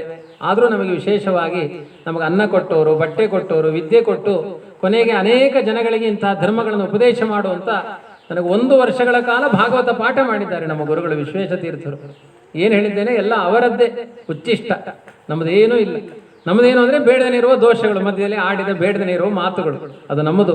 ಗುಣಗಳೆಲ್ಲ ಆ ಗುರುಗಳಿಗೆ ಸಂಬಂಧಪಟ್ಟಿದ್ದು ಅಂತ ಹೇಳ್ತಾ, ವಿಶೇಷವಾಗಿ ನಾನೇನು ತುಂಬಾ ದೂರದವನೇನಲ್ಲ, ನಮ್ದು ಕುಶಾಲನಗರ ಅಂತ. ಇಲ್ಲಿಂದ ಫಾಸ್ಟಾಗಿ ಹೋದ್ರೆ ಒಂದು 2-2.5 ಗಂಟೆಯಲ್ಲಿ ನಮ್ಮ ಮನೆ ಮುಟ್ಟಬಹುದು, ಅಷ್ಟು ಹತ್ತಿರದ. ಈ ಗಾಳಿ ಸ್ವಲ್ಪ ಸ್ವಲ್ಪ ಬೀಸುತ್ತೆ ಇಲ್ಲಿ, ಅದು ಬೀಸುವುದು ಸ್ವಲ್ಪ ವ್ಯತ್ಯಾಸ ಆಗುತ್ತೆ ಅಷ್ಟೇ. ಆ ಪುಣ್ಯದಿಂದ ಇಲ್ಲಿಗೆ ಬರುವಂತಹ ಯೋಗ ನಮ್ಮ ಪಾಲಿಗೆ ಒದಗಿ ಬಂದಿದೆ ಅಂತ ಹೇಳ್ತಾ, ಒಳ್ಳೆ ರೀತಿಯಲ್ಲಿ ಸತ್ಕರ್ಮ ಯಾವುದಕ್ಕೂ ವಿಘ್ನಗಳು ಬರಲಿಲ್ಲ.